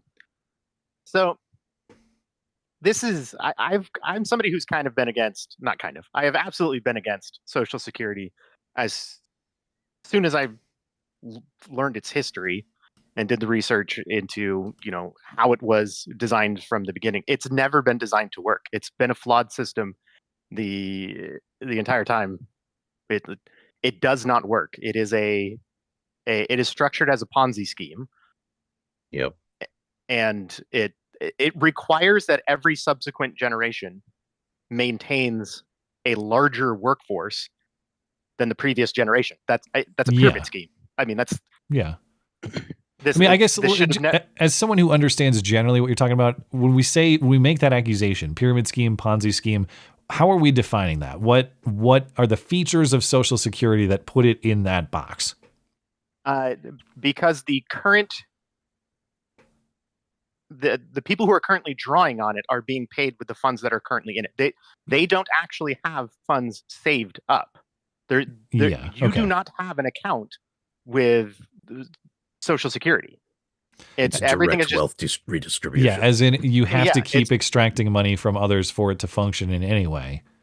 Right. It's not as though you have a personalized savings account that is uniquely yours. Even though it's supposed to be kind of structured that way, it's functionally not. If you move this into any other format of funds distributions, we would call it securities fraud. We call it Bernie Madoff. Bernie Madoff. He should have. I know he's dead, but if Trump had made him Social Security Administrator, legendary move. That would have been great. Do it. Give him honorary title. So yeah, I keep seeing all these people with all these ideas of how to use the money that we are, reclaiming from Doge, if all this money is real. That we should use it to restore Social Security and to save Social Security. I am like abolish Social Security. Well, I know that's how I always cringe a little bit whenever Trump or there's a lot of Republicans. That, we will never touch Social Security and Medicare. We will never. It's like, okay, but you can't simultaneously hold that opinion and also say that the federal government spending is out of control. Because as much as I appreciate what Doge is doing, and I do, The reality is, until you get serious about Medicare, Social Security, Medicaid, the entitlements, you are not touching anything close to the bulk of the federal budget. No. And if you leave those off the they're table, we're just hamstrung like by that. chipping around the edges and trying to make ourselves feel good. Well, I mean, Yeah, they're hamstrung by the idea that you can't touch the biggest elements of fraud and waste. And it's ridiculous. Like, the idea that the federal government is taking better care of grandma and grandpa than the private market would, or that grandma and grandpa could do themselves, or that their family could do for them if they didn't have all this money taken from them. It's ridiculous. The whole thing needs to be addressed seriously. Yeah. The other thing that makes Social Security such a scam is that there's no opt-out. Why is there not an opt-out? Like if I could prove to you that I can manage retirement funds on my own, yes, and I've got the correct account set up, and they're all interest bearing, and it's doing better than what I would have drawn from the government anyway, why can't I just opt out of the system entirely and take the stress that Yes, effectively, you're saying like the federal government is pretty much a financial advisor or a financial manager for you. If the federal government required us all to set aside X amount of our earnings into a retirement account, I still hate that. Yes, but it would at least at least have some choice in the matter. Would at least be some if you more had to sensible. do one or the other. Yeah. It's the same thing with like the income tax. If instead of the income tax, the government told me you have to give X% of your income to say charities with the proper registration or whatever, I still hate that they're telling me that I have to do this with my money or not, but at least I'd have choice. I could say, well, okay, this charity here in Bozeman's doing a great job helping people. I know the people that are there. I can verify all their good work. And instead of the IRS, I would happily give the money to the charity if that was the option. This is the same sort of idea. Like, if you're telling us we have to spend our money a certain way, could we at least have some choice in how the money is spent? That'd be great. Well, instead, you have to have your money managed by people who have put us in a place where there's a $30 trillion deficit. I mean, I would rather go with this money manager, and this guy sucks. Yes, he's the worst. They are sending you to Madoff's financial firm, effectively. Yeah. And whatever numbers the government reports, they're always fake anyway. Like there was the surplus of 98 through 2001 was brought up earlier. That was fake. That was not a real surplus. It didn't actually. The money never actually existed. It was basically printing machine Gopher. It was unrealized gains built off of speculation, built off of the .com boom in Silicon Valley. If you adjust for what those funds actually turned out to be, we never had the surplus in the first place. We were still at a deficit even in the Clinton years. So the last actual surplus we ever had was in 1949. Well, I thank you for correcting the record. You are fake news. Very fake. I read it and I believed it. Silly me. Well, I mean, yeah, it's because you're supposed to, because it makes it was a Democrat in office that got us into a surplus. It was Clinton fake boom. Yeah.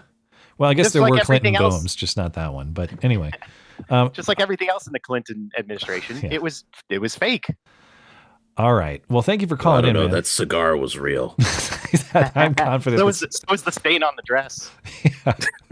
All right, man. Thank you for calling in. I appreciate it. All right. Thank you. You guys have a good one. Have a good night. Have a good one. Okay, we got two more people wanting to call in. I got a time to take a couple quick ones if you do, sir, or if you got to get out of here, that's fine too. But yeah, that's fine. I'll see what these people have to say. Alucard, if that's how I say it. Alucard? Go ahead. Yeah. Well, the name's Jory. It's Jory. Jory. Go ahead. I might have to be a little quick just because I'm tight on time. No worries. But yeah, what's on your mind? Well, first, are you trying to tell me that your real name is not actually Dracula spelled backwards? Oh, I didn't even notice. Thank you. See, everybody's giving me helpful tips tonight. The things that I should see, but I don't. That's right. Now, but first and foremost, I just wanted to say that Oregon is not filled with a bunch of bitches or retards. Okay. It's just the top three cities: Portland, Eugene, maybe Salem. Other than that, I want to talk about Doge. I'm sorry for the explicit language, but how dare you? Hey, the only thing I want to say on Oregon really quickly, it sounds like there's even more steam in that Greater Idaho movement. Maybe, I don't know if you're in Eastern Oregon or a sane part of Oregon, but it sounds like they got some stuff moving to maybe get out from under the thumb of the places you're talking about. Nah, I'll never believe gonna it when I happen, see it. unfortunately. Yeah. Fine. We're on the parade. I'm in Merlin, Oregon, so we're down south, and Okay. we're definitely in Trump country, to say the least. But no, as far as Doge goes, I want to just reiterate what I've heard before. It's just like these people aren't elected, and it's just so ridiculous. It's like I told the screener, it's you don't elect people under an executive. They are staffers. They do what is put upon them. They serve at the pleasure of the president. Yeah. Exactly. And it just infuriates me to hear these people saying, well, these people weren't elected, and it's like you want to fucking hit yourself in the head. Well, the best response I've seen is neither are the people that they're firing. It's like, exactly. Yeah. Like Well, nobody is. People were.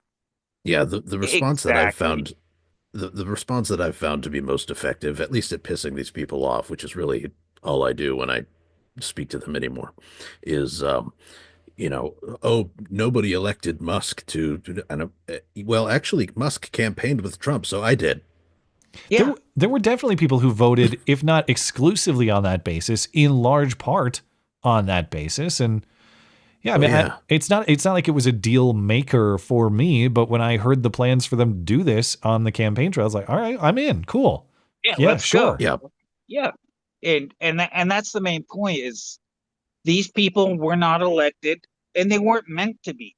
They were appointed as helpers to help Trump get his shit done. And the fact that they're trying to play this ridiculous line that, oh, they weren't elected, they didn't run for office.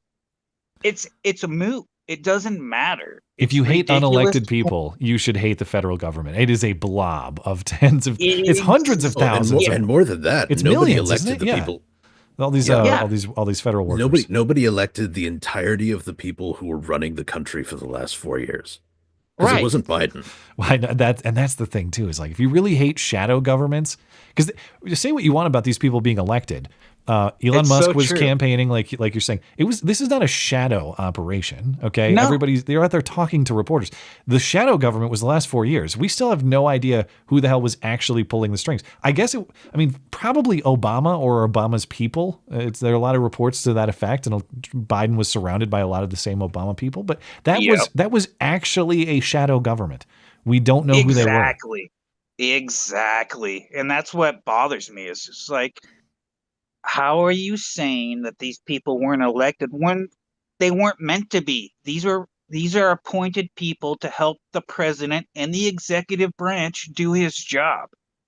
There is no other thing needed. There is no election needed. There is nothing else needed. The president of the United States told them to do a thing, and they're going to do it. And to say that they weren't elected is probably, I would say, I don't want to use too explicit a language, probably the Please. dumbest thing I've ever heard in my life. The dumbest thing. All right. What? I know you have a better one than that. Come on. What were you going to say? But to say they weren't elected, they weren't meant to be elected. They were appointed to do a job. All I can say is you really can't let the rhetoric get to you, because if you let it piss you off, there's just going to be a never-ending stream of stuff that's going to piss you off. And I've gone down that rabbit hole before. I've had to take breaks from politics before because I just got to the point where I wanted to just know what it felt like to kill something with my hands. You know what I mean? In legal ways. No, but I take your point. A lot of I think the progressive life is just a life of mantras, a life of platitudes, a life of sayings. And right now it's unelected. And next week it'll be some other stupid thing. Yeah, you're totally right. It's just some kind of ploy to try to throw us off. And I just want to say for the last 10 years, it was Trump is a Nazi, and look how much weight that carries now. Yeah, they've given up. Nobody gives a shit. Well, it's a joke we all tell our friends now. It's like, hey, I'm a Nazi now. I'm racist. And I told that to my brother. I told my brother, hey, I'm racist now. He goes, what? I was like, What well, the took you news so told long? me I was, so Yeah. I guess I am. Well, I like the one that Crowder keeps doing. He's like, oh, if Trump is a Nazi, he's a really crappy Nazi. When was the last time you saw Hitler going, we need everyone to have guns in their house to defend against a tyrannical government? Yeah, you're so right. All right. Thank you, man. It's crazy. I appreciate your call. I love you, Matt. Later. Oh, well, thank you. Have a great night. You too, brother. We love you. You're very special. I should have said I love you too. Yeah. What am I? You don't say thank you when someone says I love you. Where are my manners? All right. Thank you, man. Matt is not gay. It's a great website. Oh, dang it. I always do that. I joined the wrong room. All right. My Discord skills are lacking. But last word tonight is going to go to Turles. Turles, go ahead. Oh, hello. How are you guys doing today? We All are right, about well. yourself. What's on your mind? I'm pretty good. I guess I like to. I just like to think about the big pictures. So tonight it seems like it should be Social Security. Okay. What do you got? Well, yeah, or somebody was mentioning, it's like a Ponzi scheme, and you were kind of describing that, as somebody. It requires like a pyramid scheme or something. It requires people to continuously be added in order to stay solvent, and of course, that's not even in no way realistic. No matter how much fraud they clean up. Social Security cannot remain solvent into perpetuity, and part of that, of course, is because people just plain don't have enough children for that to happen. Yep. Well, Elon Musk is working on that, though.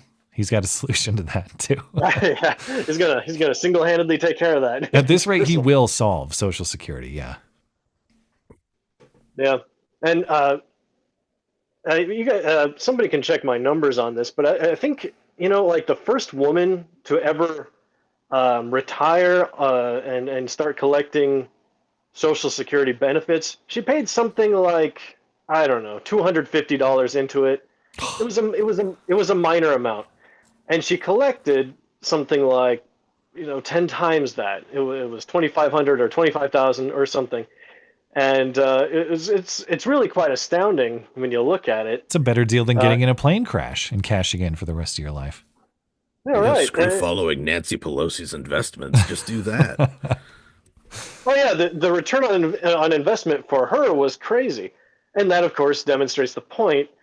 It was never, a lot of the elderly crowd these days. They look at it as kind of like a retirement account or a savings account, but it was never that. It Well, was a lot of all... them look at it as what they're owed. Yeah. Exactly. Well, we all kind of do. I mean, we're all paying into it. I feel like the government owes me that. I do. They've taken my money for how many years now? I'm half my life. Right, or I guess what is half a life? I'm 37, so like I'm approaching like what is the halfway point of an average man's life, and they've been scooping my money ever since. I do feel like they owe me that. Yeah. Okay, fair enough. Sure, well, I mean, sure. In what's a way. What's the counter? Why should I not feel that way? Well, and that's the funny. The difficulty. Sorry, the difficulty there is the fact that because everybody is now owed this money, the system can never stop. Well, if you offered me a way, I guess what I'm saying is like, insofar as the program exists, yeah, they better give me my freaking money. But if there was a way to cash out tomorrow and be like, delete Social Security, I might even take the deal to delete Social Security and not get that in exchange for what I'm saying. Yeah, the betterment for our. I see what you're saying, that it creates, even though you oppose the program, your sense of being owed all but forces Right now- you to continue supporting the program. Precisely. Okay. Yes. Tim helpfully looked the numbers up. She actually only paid in like $23 or $25 and received $23,000 back. Insane ROI. Yeah. Congratulations, butthead. She did well. Yeah. And so this is basically my message. I totally agree with the sentiment, and the feeling that okay, I've been paying into this my whole working life, with the promise that I would be getting some kind of retirement benefit out of it. Mm-hmm. And I don't disagree with that sentiment or anything like that. I just wish people would be realistic about this. It's like, look, it is insolvent though. We're going to hit a wall at some point where people our age, the millennial crowd and younger, we're never going going to see a dime. Probably we're not. going to hit that wall. We're going to hit that wall, and then nobody's going to be receiving any money at all. And what bothers me about this is as long as I get mine mentality does absolutely nothing to resolve this situation because it's going off a cliff, and that's and exactly nobody what I was talking about. nobody cares. Yeah, and so what I would like, I'm not asking elderly or retirees to like fall on the sword and say, well, because it's insolvent, I'm going to like give up my benefits or something. You're pushing like grandmas off the cliff like Paul Ryan or whatever that ad was. Yeah. Right. You must take your own life for the empire. Okay, so what's your proposed solution? I don't mean to cut you off. Sorry. Well, no, not at all. There are a lot of different solutions, and I always bring up George W. because he actually tried to at least do something with this system, but nobody wanted to listen, of course. Yeah, what was the plan? Privatize it? Is that kind of what I don't know the details of the plan, but is that sort of like what I was talking about before, where maybe instead of you create your own investment account at the government? I guess did they force you to do it, or how does it work? Right, as I recall, and it's been a long time, since I looked into that, but as I recall, what his plan was basically, it would still be a government program that you would interact with, but you would be able to basically decide where your dollars go, and it would go into some kind of, maybe almost like a trust fund, but it could also, it could be earning money basically. It could makes sense. Maybe on an index fund or a Roth or something. Yeah. So people would have some control over that, which would also create competition. So now you got everybody playing with their Social Security accounts, and people would be trying to attract that money and get better ROI on it. Yeah, that anything we can do to expand choice for the future retiree or the person who's putting away money, better. I would like no government direction of that at all, but if there's going to be some, at least there's choice in the matter, and that all sounds like a great improvement over what we're currently doing. Yeah, absolutely. And so what I would like to see is some political pressure in the direction of, okay, we're slowly going to sunset the current way that we do this. Gradually over time, what we're going to start doing is moving people into this personal investment account so that it's like, all right, all your previous dollars were just going right out the door immediately to current retirees. Maybe now we split it or something, where some of your money is going to the current retirees, but some of it is also going toward your personal savings account.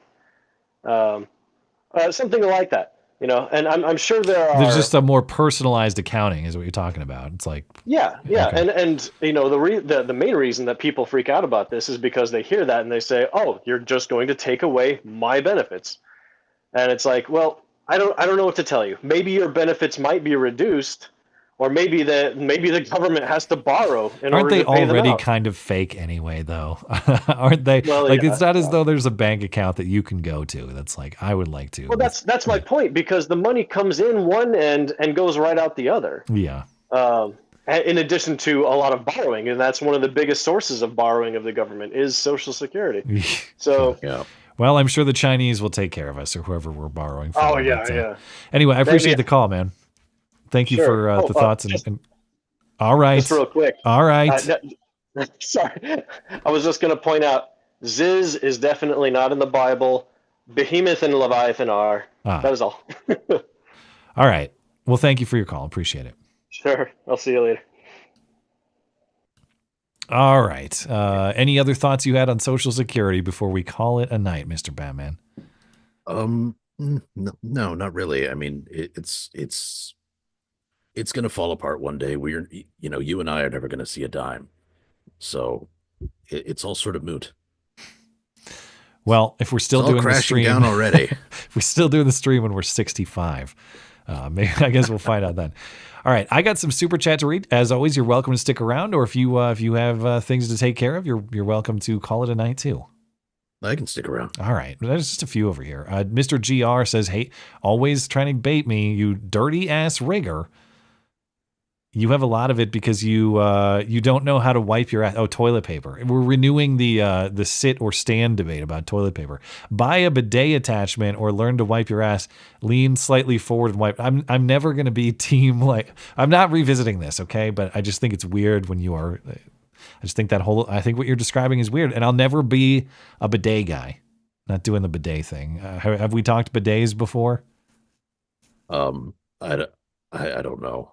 This is I'm anti-bidet. So far outside of my wheelhouse. Okay, well that's good. Bidets should be way outside your wheelhouse because that is fruity, weird luxury that people don't need. Dangerous The spaces. word is French. That's all you need to know. To add to the previous comment from Canadian Egg, Trump also increased his vote percentage in almost every county, and the only person that flipped counties was Trump. He really kicked Kamala's ass.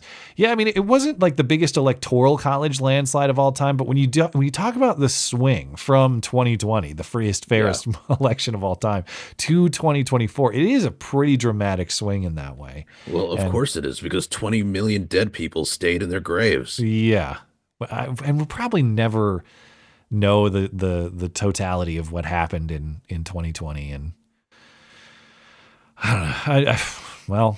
I think everybody kind of knows. And anyway, I don't need to revisit all that and talk about. But yeah, I think it'll be one of those things that the history books will always deny, and the people who lived it are like, I don't know. I kind of think it was a bunch of bullshit. I don't believe what the history books are saying about that. Yeah, Mr. GR also says, let's go to this archive. Yeah. I forget history. Did the Nazis accuse their opposition of being Nazis the first time too? I'm definitely seeing Nazis accusing their opposition of being Nazis. That's kind of what we're talking about in Germany right now, and in the US too. They don't know history. It is hilarious to this German stuff where they're raiding people's homes over memes and other prohibited speech materials in the name of preventing that sort of authoritarianism. And but they think they're the good guys, and they're the good guys because the reason they're doing those raids is for noble purposes. Like that meme was racist or something. Instead of busting people for racial tolerance or whatever, death cults. Whatever the Nazis were after. Yeah, I'm sure the Nazis would not have put up with Zizism, and probably rightfully so. All right. Sometimes when you're right, you're right. Okay. They probably would have gotten Zizism under control. But it's just so weird how much of a mirror image it is, because of course at the back then, leading up to World War II, you're talking about removing materials, whether it's like the transgender stuff, or there's a lot of efforts for racial purity and all that sort of stuff. But this is the opposite, where now it's the messages about nationalism or racial purity or what it means to be German. And those are the things that are the target of the new Nazis. And nothing has really changed there in principle, other than the opinions that are being sought out. And you can make an argument like, and I know people do, like, oh, well, some of these things ought to be treated that, like, look at how bad transgenderism has gotten, and maybe you need to get that under control. And I understand all that. I'm not saying that it's all the exact same thing. I'm just saying it is amazing to watch the people who are convinced that all that stuff was the worst thing in the history of the world. And there were a lot of bad things that happened. I'm not defending it. I'm not saying it was cool or something like that. It's just, if you think that was the worst thing that ever happened, and never again, and they're still saying, well, kind of again, kind of again. It's Yeah. just I'm the good guy and my ideas are right. So it's actually okay if I deploy a lot of the same tactics. And in the American context, I mean, there's so many parallels that you could make. I mean, they even have their own brown shirts. It's just that now they dress in black hoodies and give themselves, pink mohawks and cut their dicks off. Yeah, they join Zizist cults. Yeah. GR also says Democrats and leftists keep demanding that President Trump is deporting residents and citizens based on their looks. They actually believe these things. They know so much that isn't so. It is amazing how they just repeat point. Whether it's that point, like they're deporting people based on whether they look Hispanic or not. It's like actually they're going after rapists and like murderers and really bad criminals. But before the show, I was listening to, there was a former Vikings punter named Chris Cluey.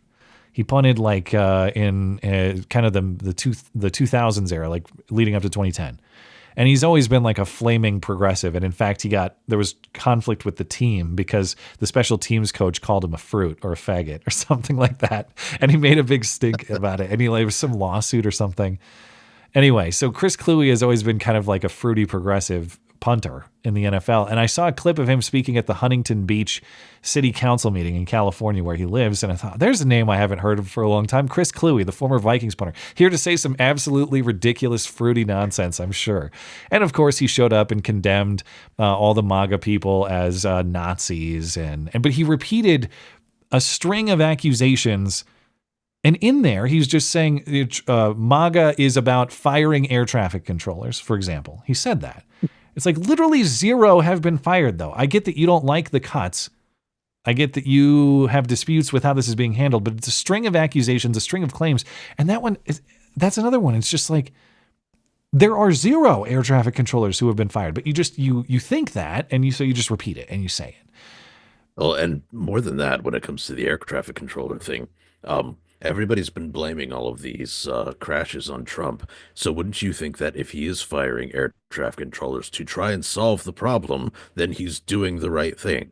So there's no win condition for Trump here. I guess I hadn't thought of that. Yeah, like if there are all these, yeah. So you're saying if there are all these crashes and the air traffic controllers are responsible, the firings would be deserved? Is that what you're saying, or have I misunderstood? That would be taking steps. Yeah, that would be if there were firings, it would be Trump taking steps to solve the problem that apparently he's at fault for. Right. Yeah, but that would be bad too. Yeah. So he can either be responsible for it and not doing anything, in which case he's still responsible for it, or he can take steps to solve the problem, which in this particular case is not happening. But even if he were, and as he's being accused of, then he's still part of the problem. Like it just, Well, yeah, you've uncovered the core principle. Trump sucks. We hate him. Yeah. Well, yes, exactly. I mean, the core principle is TDS. Yeah. Mr. GR also says I actually was referring to Germany and Europe. Well, that's the thing about Nazis. You don't have to look in just Germany anymore. They're everywhere. They're half of this country. They're close to half of Canada. Probably a lot of Europe is run by Nazis now. They're everywhere. They exclusively drive trucks in Canada. Over on YouTube and Tippy Stream, Great White says, what if I insult myself in Germany? I'm a Matt Christiansen. Like if I said that, is that an insult, I guess? Yeah, I don't know. Am I allowed to say that? I'm not going to go to Germany. If that's the case, then they won't come and burn your house down. They'll just make you do it. I guess. Yeah, I don't know how that's handled in the New Age Nazi protocol. Daniel Yeager, thank you, Great White. Luigi Mangione looks like David Hogg if he got testosterone replacement therapy. I guess I hadn't thought about a similarity between them.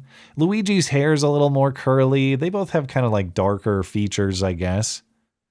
All right. Well, also you would have to take David Hogg, put him on strap him to a table, and staple caterpillars to his upper forehead. Luigi is definitely well endowed with eyebrows. That's for sure. Forests, you mean? David Hogg just looks like Adam Lanza all grown up. Okay, I mean that's well documented. That's David Hogg's doppelganger is Adam Lanza. And hey, speaking of school shooters, you know who's coming not to town? That's a sentence that always begins, that always prefaces something great. Yeah, you know who's coming to town is, well, not to town, but the Democrat Party of Montana just announced that in a few weeks, the best friend of school shooters, Tim Walz, will be their keynote speaker at their dinner in Helena. I've become friends with school shooters. Should I go and meet his friends? They got. It's really the best they got now. They're scraping the bottom of the barrel so hard. Well, I guess I am surprised that the guy who was the vice presidential nominee a few months ago is coming to the absolutely impotent Montana Democrat Party dinner. Why? I mean, you're still a governor of a state where you have political power. They have no political power in this state, and it's a low population state. Why? Well, the reason why is I think he is desperately trying to prevent himself from becoming Tim Kaine. It's a rule of all Tim Democrats. Okay, you forget them. He's fighting against destiny. I will never forget the school shooters gaffe, though. I mean, Tim Kaine is forgettable because he never really had a moment. He was just there with Hillary. I will never forget that debate performance against J.D. Vance. Like the deer in the headlights look, the school shooters quote.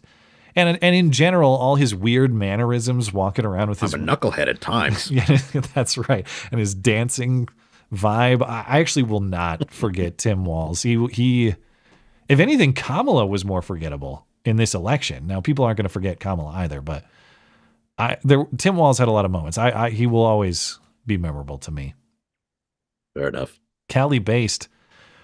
Woke right is a dishonest attempt to slander anyone on the right who is critical of Israel. James Lindsay has been one completely insufferable. He's basically Sam Harris now. Okay, so woke. Did you notice a lot of overlap there? If there are people on the right who are Israel critical, is the term woke right applied to them or what? I guess generally. Yeah, I suppose so.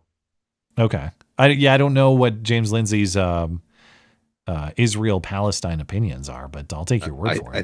I think generally it's sort of a blanket term used to describe people on the right who also have a heavy emphasis on like ethnopolitics.